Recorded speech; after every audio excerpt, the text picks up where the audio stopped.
Chanakya education academy Barnala ਵਿੱਚ ਤੁਹਾਡਾ ਸਵਾਗਤ ਹੈ।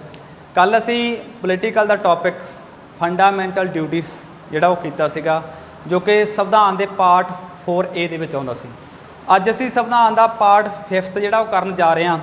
ਜੇ ਆਪਾਂ ਗੱਲ ਕਰ ਲਈਏ ਪਾਰਟ 5th, ਜੇ ਮੈਂ ਗੱਲ ਕਰਾਂ ਪਾਰਟ 5th ਸੰਵਿਧਾਨ ਦੀ ਇੱਕ ਹੱਬ, ਜੇ ਆਪਾਂ ਪੇਪਰਾਂ ਦੇ ਪੱਖੋਂ ਵੀ ਕਹਿ ਦਈਏ ਹੱਬ ਮੰਨਿਆ ਜਾਂਦਾ ਗਾ, ਕਿਉਂਕਿ ਜਿੰਨੇ ਵੀ ਜਿਹੜੇ ਕੁਐਸਚਨ ਪੇਪਰਾਂ ਵਿੱਚੋਂ ਬਣ ਰਹੇ ਨੇ ਉਹ ਇਸ ਪਾਰਟ ਦੇ ਵਿੱਚੋਂ ਹੀ ਬਣ ਰਹੇ ਨੇ। ਇਸ ਕਰਕੇ ਸੰਵਿਧਾਨ ਦੇ ਪਾਰਟ 5th ਨੂੰ ਚੰਗੀ ਤਰ੍ਹਾਂ ਸਮਝਣਾ ਬਹੁਤ ਜ਼ਰੂਰੀ ਆ।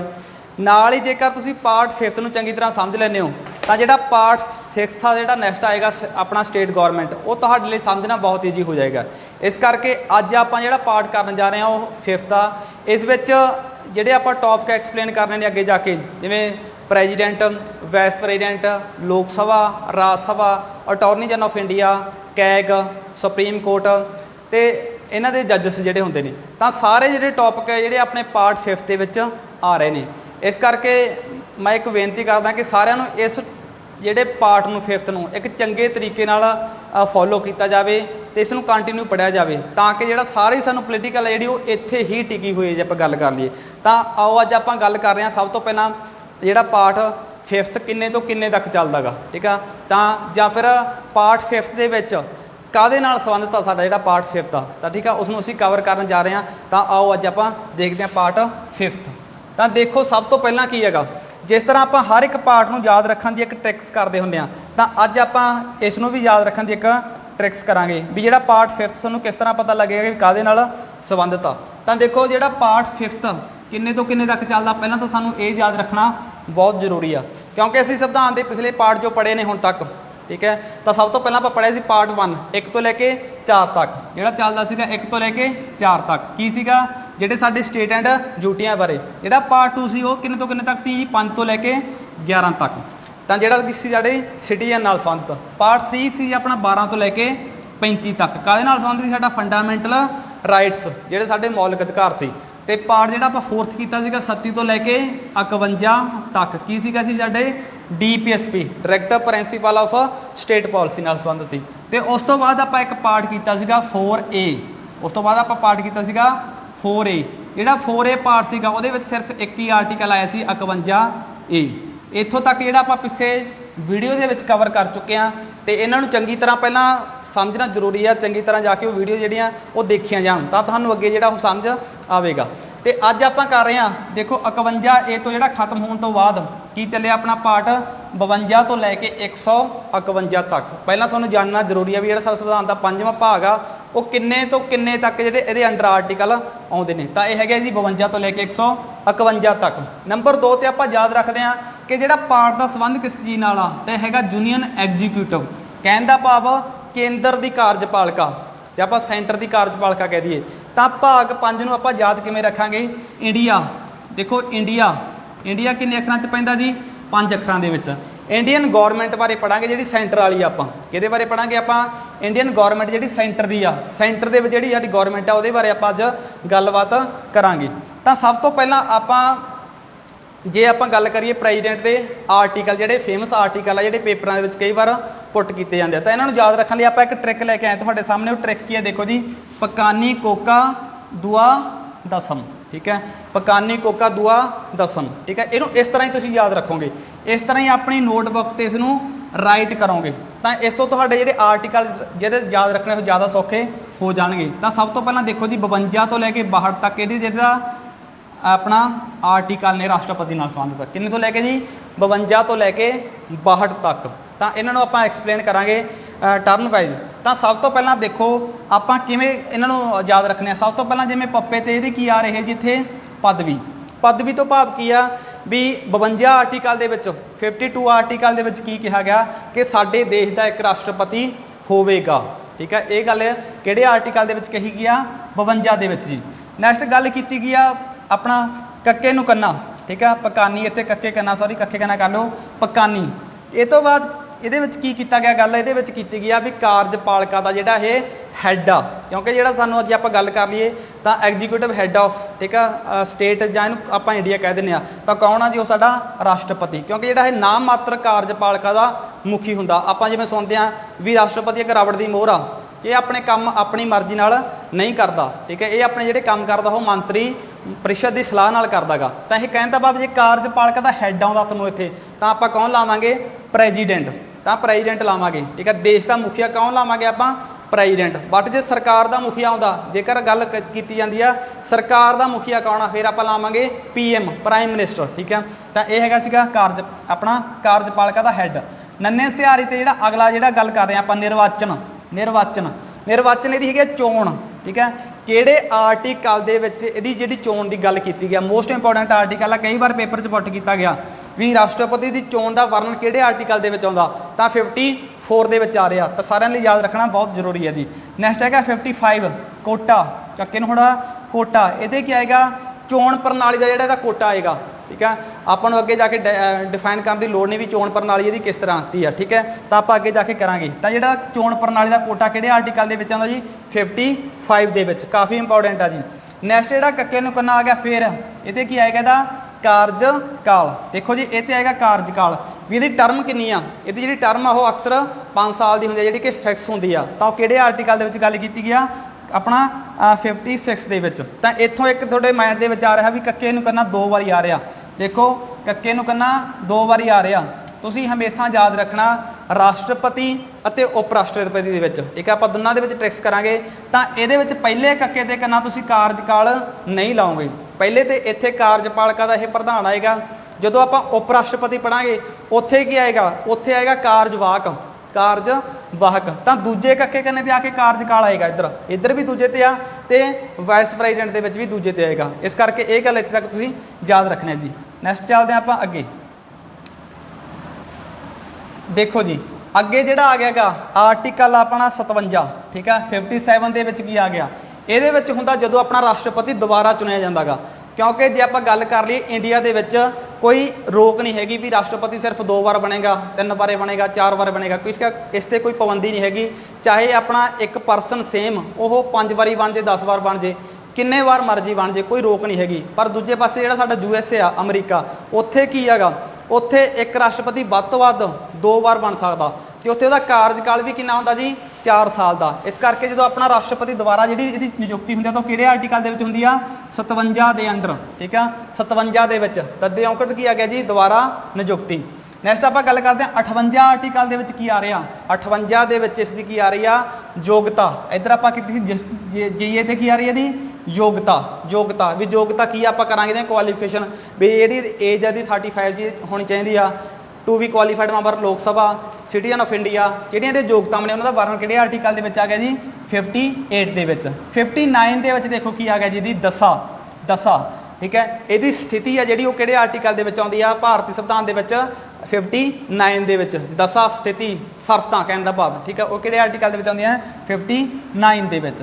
ਨੈਕਸਟ 60 ਤੇ 61, ਇਹ ਮੋਸਟ ਇੰਪੋਰਟੈਂਟ ਆਰਟੀਕਲ ਨੇ ਜਿਹੜੇ ਕਿ ਬਾਰ-ਬਾਰ ਪੇਪਰ ਦੇ ਵਿੱਚ ਪੁੱਟ ਕੀਤੇ ਜਾਂਦੇ ਆ। ਤਾਂ ਇਸ ਕਰਕੇ ਯਾਦ ਰੱਖਣ ਵਾਲੇ ਆ ਜੀ। 60 ਦੇ ਵਿੱਚ ਕੀ ਆ ਗਿਆ ਸਾਡਾ, ਸਹੁੰ, ਤੇ 61 ਦੇ ਵਿੱਚ ਕੀ ਆ ਗਿਆ, ਤੇ ਮਹਾਦੋਸ਼ ਦਾ ਮੁਕੱਦਮਾ। ਕਈ ਵਾਰੀ ਪੁੱਛਿਆ ਜਾਂਦਾ ਪੇਪਰ ਦੇ ਵਿੱਚ ਵੀ ਜਿਹੜਾ ਰਾਸ਼ਟਰਪਤੀ ਆਪਣੀ ਸਹੁੰ ਕਿਹੜੇ ਆਰਟੀਕਲ ਦੇ ਥਰੂ ਲਏਗਾ, ਤਾਂ ਕਿਹੜੇ ਆਰਟੀਕਲ ਦੇ ਥਰੂ ਲਏਗਾ ਜੀ, 60 ਦੇ ਥਰੂ। ਕਿਹਤੋਂ ਲਏਗਾ, ਚੀਫ ਜਸਟਿਸ ਆਫ ਇੰਡੀਆ। ਅੱਗੇ ਜਾ ਕੇ ਆਪਾਂ ਪੜਾਂਗੇ ਉਹਨਾਂ ਬਾਰੇ। ਨੈਕਸਟ ਇਹਦੇ ਮਹਾਦੋਸ਼ ਦਾ ਜਿਹੜਾ ਮੁਕੱਦਮਾ ਚੱਲਦਾ ਗਾ, ਇੰਪੀਚਮੈਂਟ, ਉਹ ਆਪਣਾ ਕਿਹੜੇ ਆਰਟੀਕਲ ਥਰੂ ਲੱਗਦਾ, 61, ਠੀਕ ਹੈ। ਇਹ ਜਿਹੜੇ ਆਪਾਂ ਕਿੱਥੋਂ ਲਿਆ ਗਿਆ, ਇਹਦਾ ਕਨਸੈਪਟ ਅਮਰੀਕਾ ਦੇ ਸੰਵਿਧਾਨ ਤੋਂ। ਜਿਹੜਾ ਇਹਨੂੰ ਹਟਾਉਣ ਦੀ ਜਿਹੜਾ ਗੱਲ ਕੀਤੀ ਗਈ ਆ, ਅਮਰੀਕਾ ਦੇ ਜਿਹੜੇ USA ਦੇ ਸੰਵਿਧਾਨ ਤੋਂ ਲਿਆ ਗਿਆ ਆਪਾਂ ਜਿਹੜਾ impeachment, USA United state of America. ਇਹਨੂੰ ਹਟਾਉਣ ਦੀ ਪ੍ਰਕਿਰਿਆ ਜਿਹੜੀ ਮਹਾਦੋਸ਼ ਉਹ ਕਿੱਥੋਂ ਆਈ, ਆਪਣੇ ਕੋਲੇ ਅਮਰੀਕਾ ਤੋਂ। ਤਾਂ ਇਹ ਜਿਹੜੇ ਆਰਟੀਕਲ ਤੁਹਾਡੇ 52 ਤੋਂ ਲੈ ਕੇ 62 ਤੱਕ ਤੁਸੀਂ ਯਾਦ ਰੱਖਣੇ ਆ। ਲਾਸਟ ਜਿਹੜਾ 62 ਹੈਗਾ ਇਹਦੇ ਵਿੱਚ ਕੀ ਹੈਗਾ, ਇਹਦੇ ਵਿੱਚ ਕੋਈ ਖਾਸ ਨਹੀਂ ਹੈਗਾ, ਪੇਪਰਾਂ 'ਚ ਬਹੁਤ ਘੱਟ ਪੁੱਟ ਕੀਤਾ ਜਾਂਦਾ। ਇਹਦੇ ਵਿੱਚ ਕੀ ਹੁੰਦਾ, ਜਦੋਂ ਕੋਈ ਰਾਸ਼ਟਰਪਤੀ ਮਹਾਦੋਸ਼ ਰਾਹੀਂ ਹਟ ਜਾਵੇ, ਪਰ ਹਜੇ ਤੱਕ ਇਸ ਤਰ੍ਹਾਂ ਦਾ ਹੋਇਆ ਨਹੀਂ ਕਿ ਕੋਈ ਵਿਅਕਤੀ ਮਹਾਦੋਸ਼ ਰਾਹੀਂ ਹਟਿਆ ਹੋਵੇ, ਠੀਕ ਹੈ। ਤਾਂ ਕੀ ਹੁੰਦਾ ਗਾ, ਉਹਦੀ ਜਿਹੜੀ ਖਾਲੀ ਹੋਈ ਪਦਵੀ ਤੇ ਨਵੇਂ ਰਾਸ਼ਟਰਪਤੀ ਦੀ ਜਿਹੜੀ ਚੋਣ ਉਹ ਕੀਤੀ ਜਾਂਦੀ ਆ ਆਰਟੀਕਲ 62 ਦੇ ਵਿੱਚ। ਤਾਂ ਇਹ ਹੈਗੇ ਸੀ ਆਪਣੇ ਆਰਟੀਕਲ 52 ਤੋਂ ਲੈ ਕੇ 62 ਤੱਕ। ਜਿਹੜੇ 52 ਤੋਂ 62 ਨੂੰ ਤੁਸੀਂ ਯਾਦ ਰੱਖਣ ਦਾ ਇੱਕ ਬਿਲਕੁਲ ਆਪਣਾ ਸੌਖਾ ਤਰੀਕਾ, ਜਿਹੜਾ ਸਭ ਤੋਂ ਪਹਿਲਾਂ ਤੁਸੀਂ ਯਾਦ ਰੱਖੋਗੇ ਪਾਰਟ 5 ਆ ਜਿਹੜਾ ਕਿੱਥੋਂ ਸ਼ੁਰੂ ਹੁੰਦਾ, 52 ਤੋਂ 5 ਯਾਦ ਰੱਖੋਗੇ 52 ਤੋਂ, ਠੀਕ ਹੈ।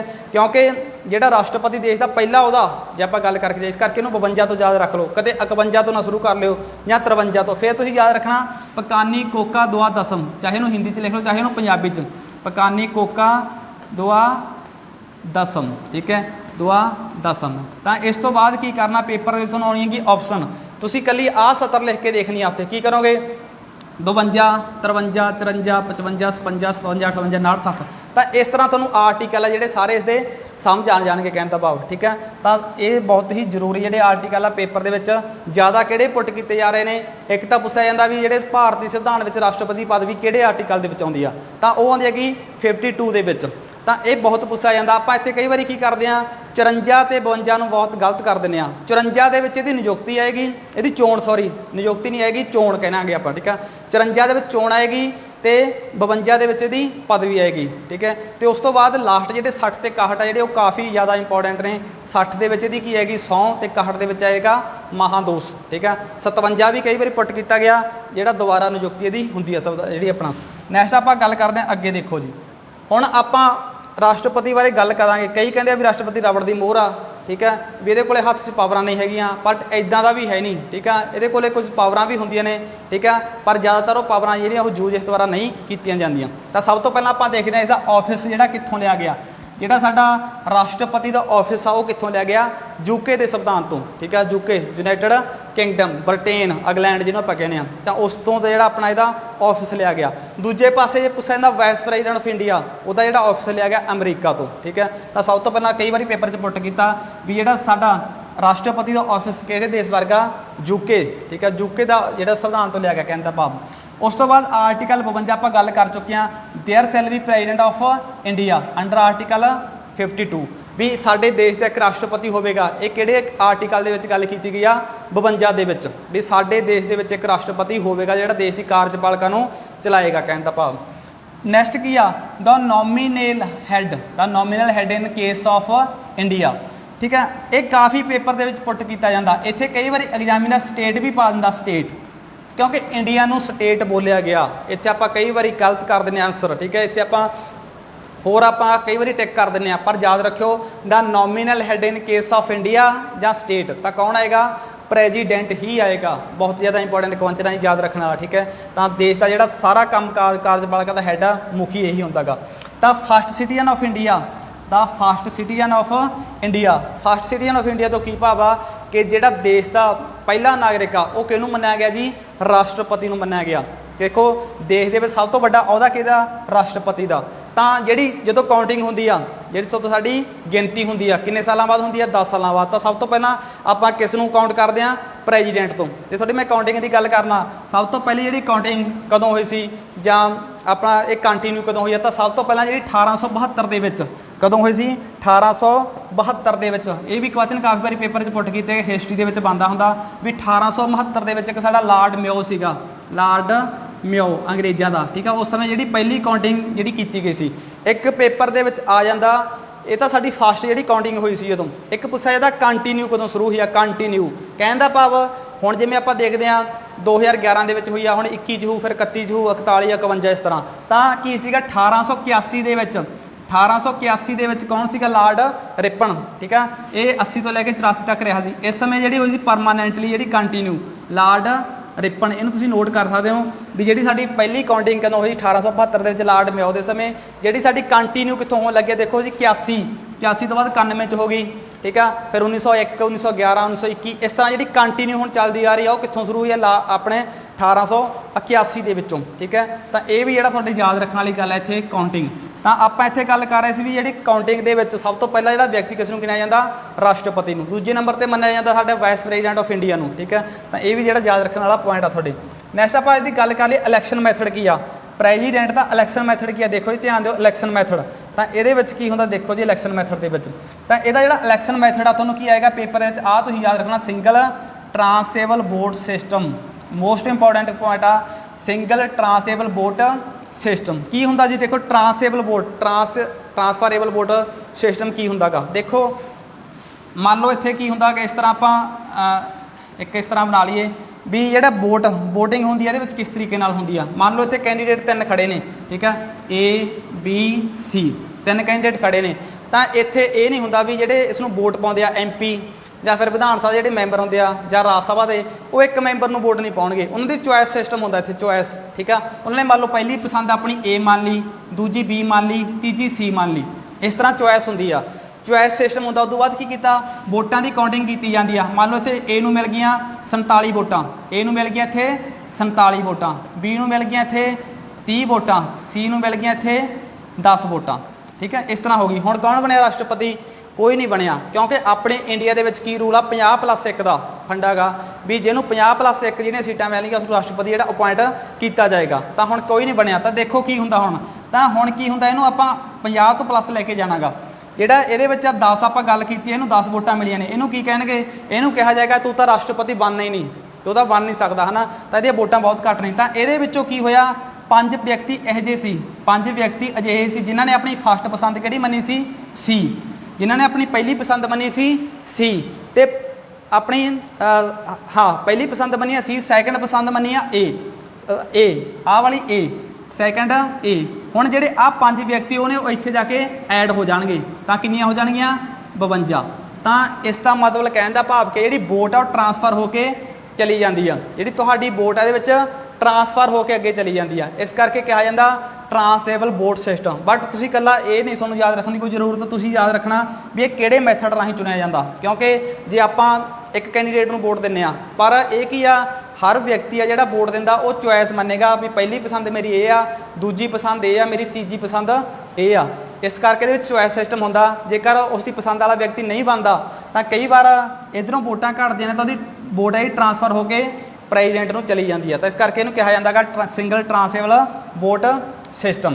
ਠੀਕ ਹੈ, ਹੁਣ ਕੀ ਆ, ਅਗਲਾ ਕੁਐਸਚਨ ਪੇਪਰ 'ਚ ਕਾਫੀ ਵਾਰੀ ਪੁੱਟ ਕੀਤਾ ਜਾਂਦਾ, ਪਿਛਲੀ ਵਾਰੀ ਪਟਵਾਰੀ ਦੇ ਵਿੱਚ ਵੀ ਪੁੱਟ ਕੀਤਾ ਗਿਆ ਸੀਗਾ ਵੀ ਜਿਹੜੀ ਰਾਸ਼ਟਰਪਤੀ ਚੋਣ ਦੇ ਵਿੱਚ ਹਿੱਸਾ ਕੌਣ ਲੈਂਦਾ ਗਾ, ਕੌਣ ਕੌਣ ਪਾਰਟੀਸਪੇਟ ਕਰਦਾ ਗਾ। ਠੀਕ ਹੈ, ਇਹ ਆਪਾਂ ਗੱਲਾਂ ਯਾਦ ਰੱਖਣੀਆਂ ਨੇ, ਕੌਣ ਕੌਣ ਇਹਦੀ ਚੋਣ ਦੇ ਵਿੱਚ ਹਿੱਸਾ ਲੈਂਦਾ। ਦੇਖੋ ਜੀ ਇੱਥੇ ਬਹੁਤ ਕਨਫਿਊਜ਼ਨ ਹੁੰਦੀ ਹੈ, ਬਹੁਤ ਆਪਾਂ ਗਲਤ ਕਰ ਦਿੰਦੇ ਹਾਂ ਕੁਐਸਚਨ। ਤਾਂ ਸਭ ਤੋਂ ਪਹਿਲਾਂ ਦੇਖਣਾ, ਦੇਖੋ elected member of both house, elected member of both house of parliament.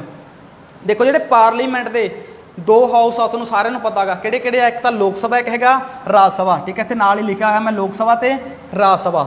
Elected member, ਇੱਕ ਗੱਲ ਯਾਦ ਰੱਖਣਾ ਜੀ ਇੱਥੇ, ਇਲੈਕਟਡ ਮੈਂਬਰ ਮੈਂ ਬਾਅਦ ਵਿੱਚ ਕਨਸੈਪਟ ਦੱਸੂਗਾ ਕੀ ਆ। Elected member of Lok Sabha and Raj Sabha and ਕੀ ਆ, ਸਟੇਟ ਲੈਜਿਸਲੇਟਿਵ ਅਸੈਂਬਲੀ, ਜਿਹੜੇ ਸਾਡੀਆਂ ਵਿਧਾਨ ਸਭਾਵਾਂ ਹੁੰਦੀਆਂ ਨੇ ਇਹਨਾਂ ਦੇ ਵੀ ਕੀ ਆ ਇੱਥੇ ਇਲੈਕਟਡ ਮੈਂਬਰ ਹੀ ਨੇ, ਇਹਨਾਂ ਦੇ ਵੀ ਕੀ ਆ ਇੱਥੇ ਇਲੈਕਟਡ ਮੈਂਬਰ। ਤਾਂ ਤੁਹਾਨੂੰ ਸਮਝ ਆ ਗਿਆ ਹੋਣਾ ਵੀ ਰਾਸ਼ਟਰਪਤੀ ਦੀ ਚੋਣ ਦੇ ਵਿੱਚ ਹਿੱਸਾ ਕੌਣ ਕੌਣ ਲੈਂਦਾ ਹੈ, ਕੌਣ ਕੌਣ, ਲੋਕ ਸਭਾ ਤੇ ਰਾਜ ਸਭਾ ਤੇ ਵਿਧਾਨ ਸਭਾ ਦੇ ਚੁਣੇ ਹੋਏ ਮੈਂਬਰ। ਠੀਕ ਹੈ, ਕਦੇ ਗਲਤ ਨਹੀਂ ਕਰ ਦੇਣਾ, ਕਿਉਂਕਿ ਆਪਸ਼ਨਾਂ ਦੇ ਵਿੱਚ ਐਗਜ਼ਾਮੀਨਰ ਕੀ ਕਰਦਾ ਗਾ, ਪਹਿਲੀ ਆਪਸ਼ਨ ਪਾ ਦੇਗਾ ਲੋਕ ਸਭਾ, ਰਾਜ ਸਭਾ ਤੇ ਵਿਧਾਨ ਸਭਾ, ਆਪਾਂ ਸਮਝ ਲਾਂਗੇ ਵੀ ਹਾਂ ਵੀ ਇਹੀ ਲੈਂਦੇ ਹੋਣਗੇ। ਤਾਂ ਬਟ ਇੱਕ 'ਚ ਲਿਖੂਗਾ ਲੋਕ ਸਭਾ, ਰਾਜ ਸਭਾ ਤੇ ਵਿਧਾਨ ਸਭਾ ਦੇ ਚੁਣੇ ਹੋਏ ਮੈਂਬਰ, ਤਾਂ ਆਪਾਂ ਯਾਦ ਰੱਖਣੇ ਆ ਚੁਣੇ ਹੋਏ ਮੈਂਬਰ। ਹੁਣ ਦੇਖੋ ਕਨਸੈਪਟ ਕੀ ਆ ਚੁਣੇ ਹੋਏ ਮੈਂਬਰਾਂ ਦਾ।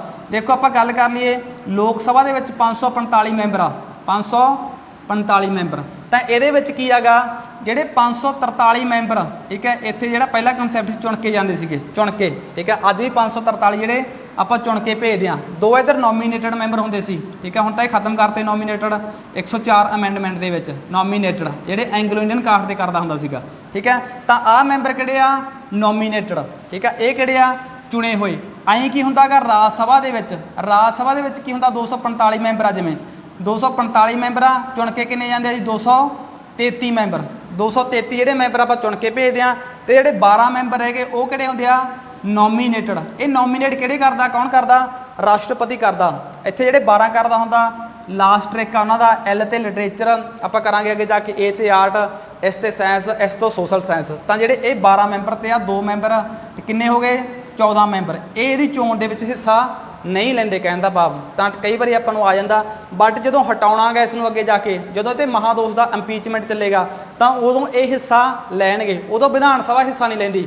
ਠੀਕ ਹੈ, ਇਹ ਪੁਆਇੰਟ ਕਾਫੀ ਜ਼ਿਆਦਾ ਜਿਹੜੇ ਕਨਫਿਊਜ਼ਨ ਕ੍ਰੀਏਟ ਕਰਦੇ ਆ ਵੀ ਉਦੋਂ ਹਿੱਸਾ ਕੌਣ ਲੈਂਦਾ ਜਦੋਂ ਹਟਾਉਣੇ ਆ, ਜਦੋਂ ਚੁਣੇ ਜਾਂਦੇ ਉਦੋਂ ਹਿੱਸਾ ਕੌਣ ਲੈਂਦਾ। ਮੈਂ ਇੱਕ ਦੁਬਾਰਾ ਰਿਪੀਟ ਕਰ ਦਿੰਦਾ ਵੀ ਲੋਕ ਸਭਾ, ਰਾਜ ਸਭਾ ਤੇ ਵਿਧਾਨ ਸਭਾ ਦੇ ਚੁਣੇ ਹੋਏ ਮੈਂਬਰ ਇਸ ਦੀ ਚੋਣ ਵਿੱਚ ਹਿੱਸਾ ਲੈਂਦੇ ਆ, ਬਟ ਜਦੋਂ ਹਟਾਉਣਾ ਉਦੋਂ ਆਹ 2 ਤੇ 12 ਵੀ ਹਿੱਸਾ ਲੈਣਗੇ, ਉਦੋਂ ਵਿਧਾਨ ਸਭਾ ਹਿੱਸਾ ਨਹੀਂ ਲਏਗੀ। ਠੀਕ ਹੈ, ਉਹ ਆਪਾਂ ਅੱਗੇ ਜਾ ਕੇ ਡਿਸਕਸ ਕਰਾਂਗੇ ਜਿਹੜਾ ਨੈਕਸਟ ਅੱਗੇ ਜਾ ਕੇ। ਠੀਕ ਹੈ, ਤੇ ਅੱਗੇ ਦੇਖੋ ਆਪਾਂ ਅੱਗੇ ਗੱਲ, ਹਾਂ ਅੱਗੇ ਜਿਹੜੇ 2 ਐਂਗਲੋ ਇੰਡੀਅਨ ਦੇ ਉਹ ਕੱਟਦੇ ਤੇ ਆਪਾਂ ਬਾਅਦ 'ਚ ਗੱਲ ਕਰਾਂਗੇ ਨੇ ਬਾਰੇ। ਠੀਕ ਹੈ, ਅੱਗੇ ਆਪਾਂ ਗੱਲ ਕਰਦੇ ਸੀ ਦਿੱਲੀ ਐਂਡ ਪਾਂਡੂਚੇਰੀ। ਠੀਕ ਹੈ, ਇਹ ਵੀ ਪੁਆਇੰਟ ਜਿਹੜਾ ਕਾਫੀ ਇੰਪੋਰਟੈਂਟ ਆ, ਦਿੱਲੀ ਐਂਡ ਪਾਂਡੂਚੇਰੀ। ਦਿੱਲੀ ਐਂਡ ਪਾਂਡੂਚੇਰੀ ਦੇਖੋ ਜੀ ਆਪਣੇ 2 ਯੂਟੀਆਂ ਨੇ, 2 ਡਿਊਟੀਆਂ ਨੇ ਦਿੱਲੀ ਤੇ ਪਾਂਡੂਚੇਰੀ। ਡਿਊਟੀਆਂ ਦੇ ਵੈਸੇ 8 ਨੇ, ਤੁਸੀਂ ਕਹੋਗੇ 8 ਡਿਊਟੀਆਂ ਨੇ, ਬਟ 2 ਡਿਊਟੀਆਂ ਅਜਿਹੀਆਂ ਨੇ ਜਿਨ੍ਹਾਂ ਦੇ ਵਿੱਚ ਆਪਣੀ ਵਿਧਾਨ ਸਭਾ ਗਈ, ਸਟੇਟ ਲੈਜਿਸਲੇਟਿਵ ਅਸੈਂਬਲੀ ਆ। ਹੁਣ ਵੈਸੇ ਜੰਮੂ ਦੇ ਵਿੱਚ ਵੀ ਬਣੂਗੀ ਅੱਗੇ ਜਾ ਕੇ, ਠੀਕ ਹੈ। ਇਹ ਤਾਂ ਇਹ ਡਿਊਟੀਆਂ ਨੂੰ ਪ੍ਰੈਜ਼ੀਡੈਂਟ ਦੀ ਚੋਣ ਦੇ ਵਿੱਚ ਪਾਰਟਿਸਿਪੇਟ ਕਰਨ ਦਾ ਮੌਕਾ ਕਦੋਂ ਮਿਲਿਆ? ਇਹਨੂੰ ਮਿਲਿਆ ਗਿਆ 70ਵੀਂ ਸੋਧ 1992 ਦੇ ਵਿੱਚ। ਤਾਂ ਕਹਿਣ ਦਾ ਭਾਵ ਇਹ ਵੀ ਰਾਸ਼ਟਰਪਤੀ ਦੀ ਚੋਣ ਦੇ ਵਿੱਚ ਹਿੱਸਾ ਲੈਂਦੀਆਂ ਨੇ। ਕਹਿਣ ਦਾ ਭਾਵ ਜਿੰਨੀਆਂ ਵੀ ਵਿਧਾਨ ਸਭਾਵਾਂ ਨੇ ਸਾਡੇ, ਜਿੰਨੀਆਂ ਵੀ ਵਿਧਾਨ ਸਭਾਵਾਂ ਨੇ ਉਹ ਹਿੱਸਾ ਲੈਂਦੀਆਂ ਨੇ, ਚਾਹੇ ਯੂਟੀ ਦੀਆਂ ਨੇ ਚਾਹੇ ਉਹ ਸਟੇਟਾਂ ਦੀਆਂ ਨੇ। ਤਾਂ ਇਸ ਕਰਕੇ ਤੁਹਾਨੂੰ ਚੰਗੀ ਤਰ੍ਹਾਂ ਸਮਝ ਲੱਗ ਗਿਆ ਹੋਣਾ ਵੀ ਰਾਸ਼ਟਰਪਤੀ ਦੀ ਚੋਣ ਦੇ ਵਿੱਚ ਹਿੱਸਾ ਕੌਣ ਕੌਣ ਲੈਂਦਾ ਹੈ। ਜਾਂ ਫਿਰ ਕਈ ਵਾਰੀ ਐਗਜ਼ਾਮੀਨਰ ਪੁੱਛਦਾ ਵੀ ਜਿਹੜਾ ਦਿੱਲੀ ਐਂਡ ਪਾਂਡੂਚੇਰੀ ਦੀਆਂ ਜਿਹੜੀਆਂ ਵਿਧਾਨ ਸਭਾਵਾਂ ਨੂੰ ਰਾਸ਼ਟਰਪਤੀ ਚੋਣ ਦੇ ਵਿੱਚ ਕਦੋਂ ਇੰਕਲੂਡ ਕੀਤਾ ਗਿਆ ਸੀਗਾ, ਤਾਂ ਉਹ ਕੀਤਾ ਗਿਆ ਸੀਗਾ 70ਵੀਂ ਸੋਧ 1992 ਰਾਹੀਂ, ਠੀਕ ਹੈ। ਇਹ ਵੀ ਜਿਹੜਾ ਪੁਆਇੰਟ ਆ ਜਿਹੜਾ ਪੇਪਰ ਪੱਖੋਂ ਕਾਫੀ ਜ਼ਿਆਦਾ ਇੰਪੋਰਟੈਂਟ ਆ ਜੀ। ਨੈਕਸਟ ਆਪਾਂ ਗੱਲ ਕਰ ਲਈਏ ਇਹਦੀ ਓਥ, ਸਹੁੰ। ਕਾਫੀ ਜ਼ਿਆਦਾ ਇੰਪੋਰਟੈਂਟ ਆ ਕਿਉਂਕਿ ਮੈਂ ਪਹਿਲਾਂ ਵੀ ਦੱਸ ਚੁੱਕਿਆ ਵੀ ਹਰ ਇੱਕ ਅਹੁਦੇ ਦੀ ਸਹੁੰ ਹੁੰਦੀ ਹੈ, ਚਾਹੇ ਉਹ ਰਾਸ਼ਟਰਪਤੀ ਆ, ਚਾਹੇ ਉਪ ਰਾਸ਼ਟਰਪਤੀ ਆ, ਚਾਹੇ PM ਆ, ਚਾਹੇ CM ਆ, ਚਾਹੇ ਸਰਪੰਚ ਮੈਂਬਰ ਕੋਈ ਵੀ ਆ, ਸਾਰਿਆਂ ਲਈ ਸਹੁੰ ਹੁੰਦੀ ਆ। ਇੱਕ ਅਹੁਦੇ ਦੀ ਸਹੁੰ ਨਹੀਂ ਹੁੰਦੀ ਸੰਵਿਧਾਨ ਦੇ ਵਿੱਚ, ਉਹ ਹੈਗੀ ਆ ਆਪਣਾ ਸਪੀਕਰ ਆਫ ਲੋਕ ਸਭਾ। ਉਹਦੇ ਬਾਰੇ ਆਪਾਂ ਕਨਸੈਪਟ ਕਲੀਅਰ ਕਰਾਂਗੇ ਕੀ ਕਨਸੈਪਟ ਆ ਉਹਦਾ। ਤਾਂ ਦੇਖੋ ਓਥ, ਸਹੁੰ, ਕਿਉਂਕਿ ਸਹੁੰ ਤੋਂ ਬਿਨਾਂ ਤਾਂ ਆਪਾਂ ਮੰਨਦੇ ਹੀ ਨਹੀਂ। ਮੈਂ ਆਪਾਂ ਪਿੱਛੇ ਅਨੁਸੂਚੀਆਂ ਕਰਾਈਆਂ ਤੁਹਾਨੂੰ ਵੀ ਸਹੁੰ ਦਾ ਵਰਣਨ ਕਿਹੜੀ ਅਨੁਸੂਚੀ ਦੇ ਵਿੱਚ ਆਉਂਦਾ ਜੀ। ਹਾਂਜੀ, ਜਿਨ੍ਹਾਂ ਨੂੰ ਇਹਦਾ ਆਨਸਰ ਪਤਾ ਉਹ ਕਮੈਂਟ ਬਾਕਸ ਦੇ ਵਿੱਚ ਦੱਸਣ ਵੀ ਜਿਹੜਾ ਭਾਰਤੀ ਸੰਵਿਧਾਨ ਦੀ ਕਿਹੜੀ ਅਨੁਸੂਚੀ ਦੇ ਵਿੱਚ ਸਹੁੰ ਬਾਰੇ ਦੱਸਿਆ ਗਿਆ, ਠੀਕ ਹੈ। ਮੰਤਰੀਆਂ ਦੀ ਸਹੁੰ ਬਾਰੇ ਗੱਲ ਕੀਤੀ ਗਈ ਆ। ਤਾਂ ਇੱਥੇ ਆਪਾਂ ਦੇਖਦੇ ਹਾਂ 60 ਆਰਟੀਕਲ ਦੇ ਵਿੱਚ ਇਹਦੀ ਸਹੁੰ ਪਿੱਛੇ ਆਪਾਂ ਕਰ ਵੀ ਚੁੱਕੇ ਹਾਂ ਵੀ ਓਥ ਕਿਹੜੇ ਆਰਟੀਕਲ ਦੇ ਵਿੱਚ ਆਉਂਦੀ ਆ, 60 ਦੇ ਵਿੱਚ ਜੀ। ਤਾਂ ਇੱਥੇ ਸਹੁੰ ਦਬਾਉਂਦਾ ਕੌਣ ਆ? ਕਾਫੀ ਜ਼ਿਆਦਾ ਇੰਪੋਰਟੈਂਟ ਆ ਵੀ ਰਾਸ਼ਟਰਪਤੀ ਨੂੰ ਸਹੁੰ ਕਿਸ ਦੁਆਰਾ ਦਵਾਈ ਜਾਂਦੀ ਆ। ਤਾਂ ਇਹਨੂੰ ਸਹੁੰ ਕੌਣ ਦਵਾਉਂਦਾ ਜੀ? Chief justice of India. Chief justice of India ਆ ਤੁਹਾਡੇ ਸਾਹਮਣੇ ਲਿਖਿਆ ਆ, chief justice of India. Supreme court ਦਾ ਮੁੱਖ ਜੱਜ ਆ ਜਿਹੜਾ ਇਸ ਨੂੰ ਸਹੁੰ ਦਵਾਏਗਾ, ਸੁਪਰੀਮ ਕੋਰਟ ਦਾ ਮੁੱਖ ਜੱਜ। ਹੁਣ ਪ੍ਰੈਜ਼ੈਂਟ ਕੌਣ ਆ? ਰਮੰਨਾ। ਇਸ ਤੋਂ ਪਹਿਲਾਂ ਕੌਣ ਸੀਗਾ? ਆਪਣਾ ਸਰਦ ਅਰਵਿੰਦ ਬੋਬੜੇ, ਉਹ 47ਵਾਂ ਜਿਹੜਾ ਸੁਪਰੀਮ ਕੋਰਟ ਦਾ ਜੱਜ ਸੀ ਇਸ ਤੋਂ ਪਹਿਲਾਂ। ਹੁਣ ਇਹ ਕਿੰਨਵੀਂ ਗਿਣਤੀ ਦਾ ਆ ਗਿਆ? ਹੁਣ ਆ ਗਿਆ 48ਵੀਂ ਗਿਣਤੀ। 45ਵਾਂ ਹੈਗਾ ਸੀਗਾ ਦੀਪਕ ਮਿਸਰਾ ਸੀ ਜਿਹੜਾ, ਤੇ 46ਵਾਂ ਹੈਗਾ ਸੀ ਰੰਜਨ ਗੰਗੋਈ, ਤੇ ਉਸ ਤੋਂ ਬਾਅਦ ਆ ਗਿਆ ਸੀਗਾ ਸਰਦ ਅਰਵਿੰਦ ਬੋਬੜੇ। ਤੇ ਹੁਣ ਜਿਹੜਾ ਪ੍ਰੈਜ਼ੈਂਟ ਚੱਲ ਰਿਹਾ ਕੌਣ ਆ? ਰਮੰਨਾ, ਠੀਕ ਹੈ। ਉਹਦਾ ਪੂਰਾ ਨਾਮ ਨੈਟ ਤੋਂ ਸਰਚ ਕਰਕੇ ਰਮੰਨਾ ਬੋਲਦਾ, ਠੀਕ ਹੈ। ਤਾਂ ਜਿਹੜਾ ਇਹਨੂੰ ਸਹੁੰ ਕੌਣ ਦਵਾਏਗਾ? ਸੁਪਰੀਮ ਕੋਰਟ ਦਾ ਮੁੱਖ ਜੱਜ। ਮੁੱਖ ਜੱਜ ਆ ਜਿਹੜਾ ਉਸ ਨੂੰ ਸਹੁੰ ਦਵਾਏਗਾ। ਬਟ ਜੋ ਐਬਸੈਂਟ ਆ, ਇਨ ਹਿਜ ਐਬਸੈਂਟ, ਜੇ ਮੰਨ ਲਓ ਸੁਪਰੀਮ ਕੋਰਟ ਦਾ ਮੁੱਖ ਜੱਜ ਨਹੀਂ ਹੈਗਾ, ਇਹਨੂੰ CJI ਵੀ ਬੋਲ ਦਿੰਦੇ ਆ, ਕਈ ਵਾਰੀ ਪੇਪਰ 'ਚ ਲਿਖ ਦਿੰਦੇ ਆ CJI, ਪਰ ਤੁਸੀਂ ਇੰਗਲਿਸ਼ 'ਚ ਯਾਦ ਰੱਖਣਾ, ਨਾਲ ਇਹਨੂੰ ਪੰਜਾਬੀ 'ਚ ਮੁੱਖ ਨਿਆਂਧੀਸ਼ ਲਿਖ ਦਿੰਦੇ ਆ ਕਈ ਵਾਰੀ, ਮੁੱਖ ਨਿਆਂਧੀਸ਼, ਠੀਕ ਹੈ। ਕਈ ਇਸ ਤਰ੍ਹਾਂ ਦੇ ਜਿਹੜੇ ਪੁਆਇੰਟ ਬਣ ਜਾਂਦੇ ਆ, ਪਰ ਆਪਾਂ ਯਾਦ ਰੱਖਾਂਗੇ ਚੀਫ ਜਸਟਿਸ ਆਫ ਇੰਡੀਆ ਜਾਂ CJI।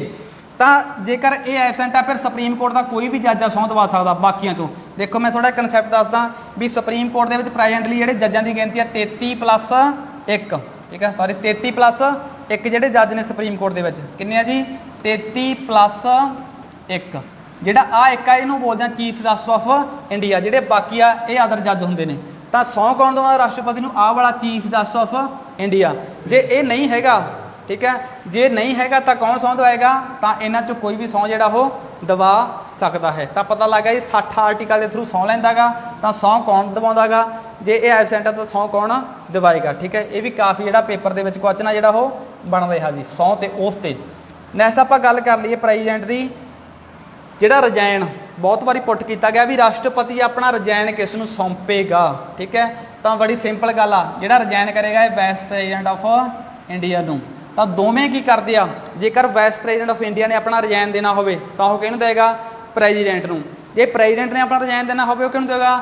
ਵਾਈਸ ਪ੍ਰੈਜ਼ੀਡੈਂਟ ਨੂੰ। ਇਸੇ ਤਰ੍ਹਾਂ ਸੰਵਿਧਾਨ ਦੇ ਵਿੱਚ ਜਿਹੜਾ ਸਪੀਕਰ ਆਫ ਲੋਕ ਸਭਾ ਉਹ ਆਪਣਾ ਰਜਾਇਣ ਸਪੀਕਰ ਨੂੰ ਸੌਂਪਦਾ, ਜੋ ਸਪੀਕਰ ਆ ਉਹ ਆਪਣਾ ਰਜਾਇਣ ਕਿਸ ਨੂੰ ਸੌਂਪਦਾ ਗਾ? ਸਪੀਕਰ ਨੂੰ, ਠੀਕ ਹੈ। ਤਾਂ ਇਸ ਤਰ੍ਹਾਂ ਇੱਕ ਦੂਜੇ ਨੂੰ ਰਜਾਇਣ ਉਹ ਕਰਦੇ ਨੇ, ਇਸ ਤਰ੍ਹਾਂ ਇੱਕ ਦੂਜੇ ਨੂੰ ਰਜਾਇਣ ਆ ਜਿਹੜਾ ਰਾਸ਼ਟਰਪਤੀ ਤੇ ਉਪ ਰਾਸ਼ਟਰਪਤੀ ਕਰਦੇ ਆ, ਠੀਕ ਹੈ। ਕਲੀਅਰ ਹੋ ਗਿਆ ਹੋਣਾ ਵੀ ਜਿਹੜਾ ਆਪਣਾ ਰਜਾਇਣ ਕਿਸ ਨੂੰ ਕਰੇਗਾ? ਵਾਈਸ ਪ੍ਰੈਜ਼ੀਡੈਂਟ ਆਫ ਇੰਡੀਆ ਨੂੰ। ਕੌਣ ਆ ਜੀ? ਹੁਣ ਆਪਣਾ Venkaiah Naidu.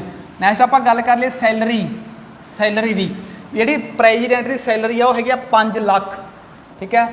5 lakh plus president house, plus ਕੀ ਆ? ਪ੍ਰੈਜ਼ੀਡੈਂਟ ਹਾਊਸ ਮਿਲਿਆ ਹੋਇਆ ਇਹਨੂੰ ਰਹਿਣ ਲਈ। ਤੇ ਉਸ ਤੋਂ ਬਾਅਦ ਪਲੱਸ ਕੀ ਆ ਇਹਦੇ ਵਿੱਚ? ਇਹਦੀ ਜਿਹੜੀ ਸੈਲਰੀ ਹੁੰਦੀ ਆ ਉਹ ਕਰ ਰਹਿਤ ਹੁੰਦੀ ਆ, ਉਹ 'ਤੇ ਕੋਈ ਟੈਕਸ ਵਗੈਰਾ ਨਹੀਂ ਹੁੰਦੇ। ਕਹਿਣ ਦਾ ਭਾਵ ਇਹਦੀ ਸੈਲਰੀ ਜੇ ਆ ਜੇ ਤਾਂ 5 ਲੱਖ ਇਹਦੀ ਸੈਲਰੀ ਆ। ਜਿਹੜਾ ਸਾਡਾ ਉਪ ਰਾਸ਼ਟਰਪਤੀ ਆ ਉਹਦੀ ਸੈਲਰੀ ਹੈਗੀ ਆ 4 ਲੱਖ, ਠੀਕ ਹੈ। 4 ਲੱਖ ਸੈਲਰੀਆਂ ਦਾ ਕਨਸੈਪਟ ਵੀ ਆਪਣੇ ਲਈ ਯਾਦ ਰੱਖਣਾ ਜ਼ਰੂਰੀ ਆ। ਜਿਹੜੇ ਆਪਣੇ ਸੁਪਰੀਮ ਕੋਰਟ ਦੇ ਜੱਜ ਹੁੰਦੇ ਆ ਮੁੱਖ ਜੱਜ, ਉਹਦਾ ਕਨਸੈਪਟ 280, ਬਾਕੀਆਂ ਦਾ 250 ਗਾ। ਤਾਂ ਇੱਥੇ ਆਪਾਂ ਗੱਲ ਕਰਦੇ ਹਾਂ ਰਾਸ਼ਟਰਪਤੀ ਦੀ ਸੈਲਰੀ ਕਿੰਨੀ ਆ? 5 ਲੱਖ, ਤੇ ਉਪ ਰਾਸ਼ਟਰਪਤੀ ਕਿੰਨੀ ਹੈਗੀ? ਆਪਣੀ ਉਹਨਾਂ ਦੀ ਹੈਗੀ 4 ਲੱਖ। ਜੇ ਗੱਲ ਕਰ ਲਈ ਪੈਨਸ਼ਨ ਇਹਨਾਂ ਨੂੰ 1.5 ਲੱਖ ਜਿਹੜਾ ਪਰ ਮੰਥ ਮਿਲਦੀ ਆ ਪੈਨਸ਼ਨ, ਠੀਕ ਹੈ। ਤੇ ਕਿਉਂਕਿ ਹਰ ਇੱਕ ਜਿਹੜੇ ਮੰਤਰੀਆਂ ਦੀ ਪੈਨਸ਼ਨ ਹੁੰਦੀ ਆ, ਚਾਹੇ ਉਹ ਲੋਕ ਸਭਾ ਦੇ ਮੈਂਬਰ ਆ, ਰਾਜ ਸਭਾ ਦੇ ਮੈਂਬਰ ਆ, ਠੀਕ ਆ, ਚਾਹੇ ਰਾਸ਼ਟਰਪਤੀ ਆ, ਚਾਹੇ ਉਪ ਰਾਸ਼ਟਰਪਤੀ ਆ, ਤਾਂ ਪੈਨਸ਼ਨ ਵੀ ਇਹਨਾਂ ਨੂੰ ਮਿਲਦੀ ਆ, ਕਹਿਣ ਦਾ ਭਾਵ। ਉਸ ਤੋਂ ਬਾਅਦ ਟਰਮ ਤੇ ਕੁਐਸਚਨ ਅਕਸਰੀ ਪੇਪਰਾਂ 'ਚ ਪੁੱਟ ਕੀਤਾ ਜਾਂਦਾ ਜਿਹੜੇ ਕੰਪੀਟੀਟਿਵ ਐਗਜ਼ਾਮ ਨੇ, ਕਿਉਂਕਿ ਇਹਨਾਂ ਦੇ ਵਿੱਚ ਜ਼ਿਆਦਾ ਇਹੀ ਆ ਰਿਹਾ ਵੀ ਇਹਦਾ ਕਾਰਜਕਾਲ ਕਿੰਨਾ ਗਾ। ਆਮ ਤੌਰ 'ਤੇ ਪੁੱਛਿਆ ਜਾਂਦਾ 5 ਸਾਲ, ਬਟ ਇਹ ਫਿਕਸਡ ਆ, ਯਾਦ ਰੱਖਿਓ ਫਿਕਸਡ। ਕਈ ਵਾਰੀ ਨੋਟ ਫਿਕਸਡ ਤੇ ਫਿਕਸਡ ਦੀ ਗੱਲ ਆ ਜਾਂਦੀ ਆ। ਇਹਦਾ ਜਿਹੜਾ ਕਾਰਜਕਾਲ ਆ ਫਿਕਸ ਕੀਤਾ ਹੋਇਆ ਪੱਕਾ, ਠੀਕ ਹੈ। ਤੇ ਕਿੰਨਾ ਗਾ 5 ਸਾਲ ਜੀ, ਠੀਕ ਹੈ। ਤਕਰੀਬਨ ਕਲੀਅਰ ਹੋ ਗਿਆ ਹੋਣਾ। ਤੇ ਜਿਹੜੀ ਰਿਜ਼ਾਈਨ ਆ, ਸੈਲਰੀ, ਪੈਨਸ਼ਨ ਤੇ ਟਰਮ ਬਾਰੇ। ਨੈਕਸਟ ਚੱਲਦੇ ਹਾਂ ਜੀ ਅੱਗੇ। ਤਾਂ ਅਗਲਾ ਦੇਖੋ ਜੀ, ਹੁਣ ਇਹਦੀਆਂ ਕੁਆਲੀਫਿਕੇਸ਼ਨ ਤੇ ਆਪਾਂ ਗੱਲ ਕਰ ਲਈਏ। ਜਿਹੜਾ ਪ੍ਰੈਜ਼ੀਡੈਂਟ ਦੀ ਕੁਆਲੀਫਿਕੇਸ਼ਨ ਕੀ ਆ, ਠੀਕ ਹੈ। ਯੋਗਤਾਵਾਂ ਕਿਹੜੀਆਂ ਹੁੰਦੀਆਂ ਨੇ। ਜੇ ਤੁਸੀਂ ਸੋਚੋ ਵੀ 5 ਲੱਖ ਤਨਖਾਹ ਲੈਂਦਾ, ਯਾਰ ਯੋਗਤਾਵਾਂ ਦਾ ਪਤਾ ਹੋਣੀ ਚਾਹੀਦੀਆਂ ਨੇ ਕਿਹੜੀਆਂ ਹੁੰਦੀਆਂ ਨੇ। ਤਾਂ ਉਹ ਆਪਾਂ ਗੱਲ ਕਰਦੇ ਹਾਂ ਯੋਗਤਾਵਾਂ ਦੀ ਕਿਹੜੀਆਂ ਹੁੰਦੀਆਂ ਨੇ। ਤਾਂ ਸਭ ਤੋਂ ਪਹਿਲਾਂ ਦੇਖੋ citizen of India, citizen of India, ਇਹਨੂੰ ਚਾਹੇ ਛੱਡ ਦਿਓ। ਕਿਉਂ ਛੱਡ ਦਿਓ? ਕਿਉਂਕਿ ਸਾਰਿਆਂ ਲਈ ਹੀ ਹੁੰਦੀ ਆ, ਸਾਰਿਆਂ ਲਈ ਸਿਟੀਜ਼ਨ ਆਫ ਇੰਡੀਆ ਜਿਹੜੀ ਹੁੰਦੀ ਆ, ਚਾਹੇ ਕੋਈ ਵੀ ਮੰਤਰੀ ਬਣਨਾ। ਪਰ ਇੱਕ ਗੱਲ ਜ਼ਰੂਰ ਧਿਆਨ 'ਚ ਰੱਖਿਓ ਕਿ ਕਈ ਵਾਰੀ ਐਗਜ਼ਾਮੀਨਰ ਤੁਹਾਨੂੰ ਉਲਝਾਉਣ ਦਾ ਮਾਰਾ ਕੀ ਕਰੇਗਾ, ਬਰਥ ਦੇ ਆਧਾਰ 'ਤੇ ਸਿਟੀਜ਼ਨ ਪਾ ਦੂਗਾ ਵੀ ਬਰਥ ਦੇ ਆਧਾਰ 'ਤੇ। ਇਹ ਆਪਣੇ ਇੰਡੀਆ ਦੇ ਵਿੱਚ ਰੂਲ ਨਹੀਂ ਹੈਗਾ। ਆਪਣੇ ਕੋਈ ਨਹੀਂ ਮੰਨਦੇ ਵੀ ਬਰਥ ਦੇ ਆਧਾਰ 'ਤੇ ਸਿਟੀਜ਼ਨ ਹੋਣੀ ਚਾਹੀਦੀ ਆ। ਆਪਣੇ ਤਾਂ ਇਹ ਕਿਹਾ ਗਿਆ ਕਿ ਸਿਟੀਜ਼ਨ ਆਫ ਇੰਡੀਆ ਬਸ, ਚਾਹੇ ਉਹ ਕਿਸੇ ਵੀ ਦੇਸ਼ ਦਾ ਹੋਵੇ, ਇੱਥੇ ਆ ਕੇ ਰਹਿ ਗਿਆ, ਉਹਨੇ ਸਿਟੀਜ਼ਨ ਲੈ ਲਈ, ਉਹ ਰਾਸ਼ਟਰਪਤੀ ਵੀ ਬਣ ਸਕਦਾ ਆਪਣੇ। ਬਟ USA ਦੇ ਵਿੱਚ ਇੱਦਾਂ ਨਹੀਂ ਹੈਗਾ। USA ਦੇ ਵਿੱਚ ਕੀ ਆ, ਉੱਥੇ ਬਰਥ ਦੇ ਆਧਾਰ 'ਤੇ ਜਿਹੜੀ ਸਿਟੀਜ਼ਨ ਚਾਹੀਦੀ ਹੁੰਦੀ ਆ। ਤਾਂ ਆਪਣੇ ਇੱਦਾਂ ਦਾ ਕਨਸੈਪਟ ਨਹੀਂ ਹੈਗਾ। ਤਾਂ ਏਜ ਕਿੰਨੀ ਚਾਹੀਦੀ ਆ ਜਿਹਦੇ ਲਈ 35 ਸਾਲ। 3 ਅਹੁਦੇ ਨੇ ਸੰਵਿਧਾਨ ਦੇ ਵਿੱਚ, ਇਹਨਾਂ ਦੀ ਏਜ 35 ਸਾਲ ਆ। ਤਿੰਨੇ ਕਿਹੜੇ ਆ ਦੇਖੋ, ਮੈਂ ਇੱਥੇ ਟ੍ਰਿਕ ਦੱਸ ਦਿੰਦਾ। ਰਾਸ਼ਟਰਪਤੀ ਹੈਗਾ ਜੀ, ਰਾਸ਼ਟਰਪਤੀ ਲਈ ਏਜ 35 ਸਾਲ ਆ। ਪਲੱਸ ਇਸ ਤੋਂ ਬਾਅਦ ਉਪ ਰਾਸ਼ਟਰਪਤੀ ਆਏਗਾ, ਉਹ ਵੀ ਰਾਰੇ 'ਤੇ ਪੈਂਦਾ, ਨਾਲੇ ਦਾ ਰਾਸ਼ਟਰਪਤੀ, ਠੀਕ ਹੈ। ਨੰਬਰ 3 ਤੇ ਕੌਣ ਆਏਗਾ ਜੀ, ਆਪਣਾ ਰਾਜਪਾਲ। ਤਿੰਨਾਂ ਲਈ ਜਿਹੜੀ ਏਜ ਆ ਮਿਨੀਮਮ ਉਹ ਕਿੰਨੀ ਆ ਜੀ, 35 ਸਾਲ। ਹੋਰ ਕੋਈ ਅਹੁਦਾ ਨਹੀਂ ਜਿਹਦੇ ਲਈ ਏਜ 35 ਸਾਲ ਹੋਵੇ। ਤਾਂ ਤੁਸੀਂ ਇੱਥੇ ਸਿੰਪਲ ਯਾਦ ਰੱਖ ਸਕਦੇ ਹੋ ਵੀ 3 ਰਾਰੇ, ਰਾਸ਼ਟਰਪਤੀ, ਫਿਰ ਰਾਸ਼ਟਰਪਤੀ, ਉਪ ਰਾਸ਼ਟਰਪਤੀ ਕਹਿੰਦਾ ਵਾ, ਫਿਰ ਰਾਰੇ 'ਤੇ ਰਾਜਪਾਲ। ਤਾਂ 3 ਵਿਅਕਤੀਆਂ ਲਈ ਏਜ ਜਿਹੜੀ ਹੈਗੀ ਉਹ 35 ਸਾਲ ਆ। ਬਾਕੀ ਕਿਸੇ ਲਈ 35 ਸਾਲ ਤੁਸੀਂ ਯਾਦ ਨਹੀਂ ਰੱਖਣੀ, ਠੀਕ ਹੈ। 3 ਅਹੁਦੇ ਨੇ। ਉਸ ਤੋਂ ਬਾਅਦ ਕੀ ਆ, ਉਸ ਤੋਂ ਅਗਲਾ ਦੇਖੋ ਕੀ ਆ, should not hold any office of profit, ਵੀ ਉਹ ਕਿਸੇ ਲਾਭਦਾਇਕ ਪਦਵੀ 'ਤੇ ਨਹੀਂ ਹੋਣਾ ਚਾਹੀਦਾ। ਲਾਭਦਾਇਕ ਪਦਵੀ ਤੋਂ ਕੀ ਭਾਵ ਆ ਕਿ ਉਹ ਕਿਸੇ ਆਫਿਸ, ਜਿਹੜਾ ਪ੍ਰੋਫਿਟ, ਆਫਿਸ ਆਫ ਪ੍ਰੋਫਿਟ ਤੋਂ ਭਾਵ ਜਿਹੜੇ ਹੁੰਦੇ ਆ ਕੋਈ ਗੌਰਮੈਂਟ ਜੋਬ ਵਗੈਰਾ 'ਤੇ ਨਹੀਂ ਹੋਣਾ ਚਾਹੀਦਾ। 3 ਪਦਵੀਆਂ ਨੇ ਜਿਹੜੀਆਂ ਸੰਵਿਧਾਨ ਦੇ ਵਿੱਚ ਆਫਿਸ ਆਫ ਪ੍ਰੋਫਿਟ ਨਹੀਂ ਮੰਨੀਆਂ ਜਾਂਦੀਆਂ। ਆਮ ਤੌਰ 'ਤੇ ਕੁਐਸਚਨ ਪੁੱਟ ਕੀਤਾ ਜਾਂਦਾ ਵੀ ਕਿਹੜੀਆਂ 3 ਜਿਹੜੀਆਂ ਪਦਵੀਆਂ ਨੇ ਜਿਹੜੀਆਂ ਆਫਿਸ ਆਫ ਪ੍ਰੋਫਿਟ ਨਹੀਂ ਮੰਨੀਆਂ ਜਾਂਦੀਆਂ। ਤਾਂ ਦੱਸ ਵੀ ਦਿੰਦਾ ਮੈਂ ਤੁਹਾਨੂੰ। ਇੱਕ ਤਾਂ ਹੈਗਾ ਰਾਸ਼ਟਰਪਤੀ, ਰਾਸ਼ਟਰਪਤੀ ਨੂੰ ਆਫਿਸ ਆਫ ਪ੍ਰੋਫਿਟ ਨਹੀਂ ਮੰਨਦੀ, ਠੀਕ ਹੈ। ਤਾਂ ਦੇਖੋ ਮੰਨਣਾ ਤਾਂ ਚਾਹੀਦਾ, 5 ਲੱਖ ਸੈਲਰੀ ਹੈ, ਠੀਕ ਹੈ। ਤੇ ਨੰਬਰ 2 ਤੇ ਉਪ ਰਾਸ਼ਟਰਪਤੀ ਨਹੀਂ ਮੰਨਿਆ ਜਾਂਦਾ, ਇਹ ਵੀ ਆਫਿਸ ਆਫ ਪ੍ਰੋਫਿਟ ਨਹੀਂ ਹੁੰਦਾ। ਨੰਬਰ 3 ਤੇ ਹੈਗਾ ਜਿਹੜਾ ਸਾਡਾ ਰਾਜਪਾਲ, ਠੀਕ ਹੈ। ਇਹ 3 ਪਦਵੀਆਂ ਨੇ ਜਿਨ੍ਹਾਂ ਨੂੰ ਆਫਿਸ ਆਫ ਪ੍ਰੋਫਿਟ ਆਪਾਂ ਨਹੀਂ ਮੰਨਦੇ ਜੀ, ਠੀਕ ਆ। ਤਾਂ ਇਹ ਤੁਸੀਂ ਯਾਦ ਰੱਖ ਸਕਦੇ ਹੋ ਵੀ ਕਿਹੜੀਆਂ 3 ਪਦਵੀਆਂ ਨੇ ਜਿਹੜੀਆਂ ਆਫਿਸ ਆਫ ਪ੍ਰੋਫਿਟ ਨਹੀਂ ਹੈਗੀਆਂ, ਰਾਸ਼ਟਰਪਤੀ, ਰਾਜਪਾਲ ਤੇ ਉਪ ਰਾਸ਼ਟਰ। ਇਹ ਵੀ 3 ਰਾਰੇ ਵਾਲੀਆਂ ਨੇ, ਤਿੰਨਾਂ ਲਈ ਏਜ 35 ਸਾਲ ਸੇਮ ਆ। ਤਾਂ ਟ੍ਰਿਕ ਵੀ ਯਾਦ ਰੱਖ ਸਕਦੇ ਹੋ, ਠੀਕ ਹੈ। ਤਾਂ ਇਹ ਵੀ ਯਾਦ ਰੱਖਿਓ ਗੱਲ। ਉਸ ਤੋਂ ਅੱਗੇ ਦੇਖੋ ਕੀ ਆ ਜੀ, we should be qualified member of Lok Sabha. ਦੇਖੋ ਆਹ ਜਿਹੜੀ ਕੁਆਲੀਫਿਕੇਸ਼ਨ ਆ, should be member of qualified to ਹੈ ਲੋਕ ਸਭਾ, ਵੀ ਜਿਹੜਾ ਇਹ ਲੋਕ ਸਭਾ ਦਾ ਮੈਂਬਰ ਬਣਨ ਦੀਆਂ ਯੋਗਤਾਵਾਂ ਰੱਖਦਾ ਹੋਵੇ। ਇੱਥੇ ਮੈਂ ਤੁਹਾਨੂੰ ਇੱਕ ਗੱਲ ਹੋਰ ਇੰਟਰਸਟਿੰਗ ਦੱਸਦਾ ਵੀ ਰਾਸ਼ਟਰਪਤੀ ਦੀ ਤੇ ਉਪ ਰਾਸ਼ਟਰਪਤੀ, ਰਾਸ਼ਟਰਪਤੀ ਤੇ ਉਪ ਰਾਸ਼ਟਰਪਤੀ ਯੋਗਤਾ ਦੇ ਵਿੱਚ ਇੱਕ ਆਹੀ ਫਰਕ ਆ ਗੱਲਾਂ, ਇੱਕ ਇਹੀ ਡਿਫਰੈਂਸ ਆ। ਜਿਹੜਾ ਸਾਡਾ ਉਪ ਰਾਸ਼ਟਰਪਤੀ ਹੁੰਦਾ ਉਹ ਇੱਥੇ ਰਾਜ ਸਭਾ ਆ ਜਾਏਗਾ। ਕੀ ਆ ਜਾਏਗਾ ਇੱਥੇ? ਰਾਜ ਸਭਾ। ਬਾਕੀ ਸਾਰੀਆਂ ਐਟ ਡਿਟੋ ਆ, ਏਜ ਵੀ ਸੇਮ ਆ, ਆਫਿਸ ਆਫ ਪ੍ਰੋਫਿਟ ਵੀ ਸੇਮ ਆ, ਬਾਕੀ ਸਾਰੀਆਂ ਗੱਲਾਂ ਸੇਮ ਨੇ। ਬਸ ਫਰਕ ਕਿਹਦਾ ਗਾ? ਆਹੀ ਫਰਕ ਆ। ਇਹ ਜਿਹੜਾ ਸਾਡਾ ਰਾਸ਼ਟਰਪਤੀ ਆ ਇਹ ਲੋਕ ਸਭਾ ਦਾ ਮੈਂਬਰ ਬਣਨ ਦੀਆਂ ਯੋਗਤਾਵਾਂ ਰੱਖਦਾ ਹੋਵੇ, ਉਹ ਰੱਖਦਾ ਹੋਵੇ ਰਾਜ ਸਭਾ ਬਾਰੇ, ਠੀਕ ਹੈ। ਤਾਂ ਨੈਕਸਟ ਹੈਗਾ, ਅਗਲੀਆਂ ਵੀ ਤੁਹਾਨੂੰ ਕੋਈ ਯਾਦ ਰੱਖਣੀ ਜ਼ਰੂਰ। ਅਨਸਾਊਂਡਮੈਂਟ, ਦੇਖੋ ਸਾਰਿਆਂ ਨੂੰ ਪਤਾ ਕੀ ਆ ਵੀ ਜਿਹੜਾ ਅਨਸਾਊਂਡਮੈਂਟ ਤਾਂ ਹੋਣਾ ਹੀ ਨਹੀਂ ਚਾਹੀਦਾ। ਜੇ ਅਨਸਾਊਂਡਮੈਂਟ ਆ ਦੇਸ਼ ਲਈ ਕੀ ਕੰਮ ਕਰੇਗਾ, ਠੀਕ ਹੈ। ਕਹਿਣ ਦਾ ਭਾਵ ਉਹਦਾ ਮੈਂਟਲੀ, ਜਿਹੜਾ ਮੈਂਟਲੀ ਤੌਰ 'ਤੇ ਸੈੱਟ ਹੋਣਾ ਚਾਹੀਦਾ, ਸੈੱਟ ਜ਼ਰੂਰੀ ਆ। ਤੇ ਉਸ ਤੋਂ ਬਾਅਦ ਬੈਂਕ ਕਰਪਟ, ਵੀ ਇਹ ਨਾ ਹੋਵੇ ਕਿਸੇ ਬੈਂਕ ਤੋਂ ਲੈ ਕੇ ਕਰੋੜਾਂ ਰੁਪਇਆ ਭੱਜਿਆ ਹੋਵੇ, ਠੀਕ ਹੈ। ਤਾਂ ਇਹ ਤਾਂ ਸਾਰਿਆਂ ਲਈ ਹੁੰਦੀਆਂ ਨੇ, ਇਸ ਕਰਕੇ ਇਹਨਾਂ ਨੂੰ ਆਪਾਂ ਧਿਆਨ 'ਚ ਨਹੀਂ ਰੱਖਣਾ। ਆਹ ਵੀ ਸਾਰਿਆਂ ਲਈ ਹੁੰਦੀ ਆ ਤੇ ਆਹ ਵੀ ਸਾਰਿਆਂ ਲਈ ਹੁੰਦੀ ਆ। ਆਪਾਂ ਯਾਦ ਕਿਹੜੀਆਂ ਰੱਖਣੀਆਂ ਨੇ? ਸਿਰਫ ਆਹ ਵਾਲੀਆਂ ਜਿਹੜੀਆਂ ਰਹਿ ਗਈਆਂ 3, ਤਾਂ ਇਹ ਯਾਦ ਰੱਖ ਲਓ, ਤਾਂ ਬਾਹਲੀ ਵੱਡੀ ਕੋਈ ਗੱਲ ਨਹੀਂ ਹੈਗੀ ਇਹਦੇ ਬਾਰੇ ਯਾਦ ਰੱਖਣ ਦੀ, ਠੀਕ ਹੈ। ਤਾਂ ਇਹ ਜਿਹੜੀਆਂ ਇਹਦੀਆਂ ਕੁਆਲੀਫਿਕੇਸ਼ਨ ਨੇ ਸਾਡੇ ਪ੍ਰੈਜ਼ੀਡੈਂਟ ਦੀਆਂ। ਇਹ ਪੜ੍ਹਿਆ ਲਿਖਿਆ, ਤੁਸੀਂ ਕਹੋਗੇ ਪੜ੍ਹਿਆ ਲਿਖਿਆ ਤਾਂ ਇਹ ਨਹੀਂ, ਪੜ੍ਹਿਆ ਲਿਖਿਆ ਜ਼ਰੂਰੀ ਨਹੀਂ, ਠੀਕ ਹੈ। ਕੋਈ ਜ਼ਰੂਰੀ ਨਹੀਂ ਸਾਡਾ ਰਾਸ਼ਟਰਪਤੀ ਇੰਨਾ ਪੜ੍ਹਿਆ ਲਿਖਿਆ ਹੋਵੇ, ਗ੍ਰੈਜੂਏਟ ਹੋਵੇ, ਐਮਟੈਕ ਹੋਵੇ, ਕੋਈ ਜ਼ਰੂਰੀ ਨਹੀਂ ਹੈਗਾ, ਚਾਹੇ ਉਹ ਕੁਝ ਵੀ ਨਾ ਪੜ੍ਹਿਆ ਹੋਵੇ, ਠੀਕ ਹੈ। ਤਾਂ ਉਹਦੇ ਲਈ ਕੀ ਆ, ਸਿਰਫ ਜਿਹੜੀਆਂ ਆਹੀ ਯੋਗਤਾ ਜ਼ਰੂਰੀ ਆ। ਨੈਕਸਟ ਅੱਗੇ ਆਪਾਂ ਗੱਲ ਕਰ ਲਈਏ ਜੀ ਇੰਪੀਚਮੈਂਟ। ਇੰਪੀਚਮੈਂਟ ਆਪਾਂ ਪਿੱਛੇ ਗੱਲ ਕੀਤੀ ਸੀ ਮਹਾਦੋਸ਼, ਕਿਹੜੇ ਆਰਟੀਕਲ ਦੇ ਵਿੱਚ ਚੱਲਦਾ ਸੀ ਮਹਾਦੋਸ਼ ਜੀ?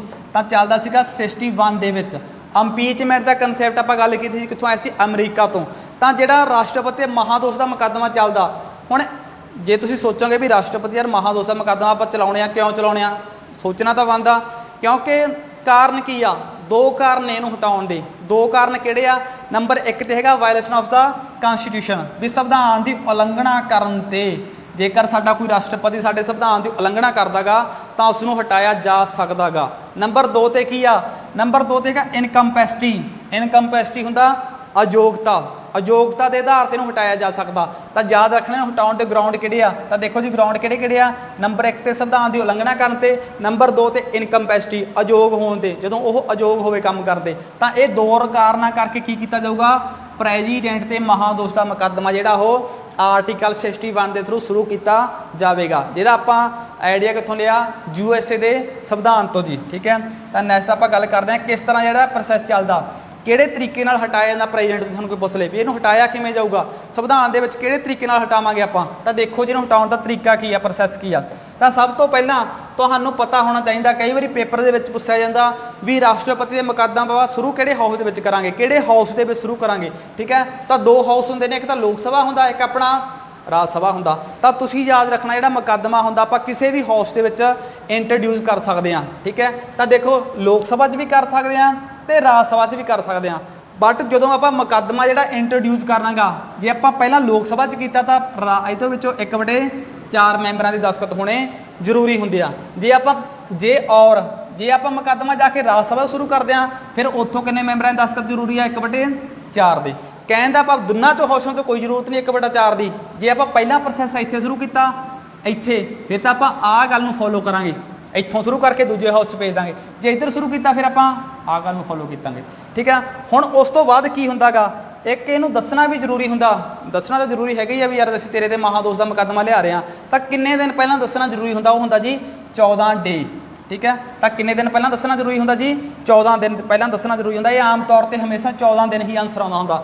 ਕੋਈ ਮਰਜ਼ੀ ਪੁੱਛ ਲੇ, ਆਮ ਤੌਰ ਤੇ ਜ਼ਿਆਦਾਤਰ ਮਹਿਕਮੇ ਦੇ ਵਿੱਚ ਜਿਹੜਾ ਪੁੱਛਿਆ ਜਾਂਦਾ ਵੀ ਜਿਹੜਾ 14 ਦਿਨ ਪਹਿਲਾਂ ਨੋਟਿਸ ਦੇਣਾ ਜ਼ਰੂਰੀ ਹੁੰਦਾ ਕਿਸੇ ਨੂੰ ਹਟਾਉਣ ਤੋਂ ਪਹਿਲਾਂ। ਠੀਕ ਹੈ, ਤਾਂ 14 ਦਿਨ ਪਹਿਲਾਂ ਨੋਟਿਸ ਵੀ ਤੁਸੀਂ ਯਾਦ ਰੱਖਣਾ।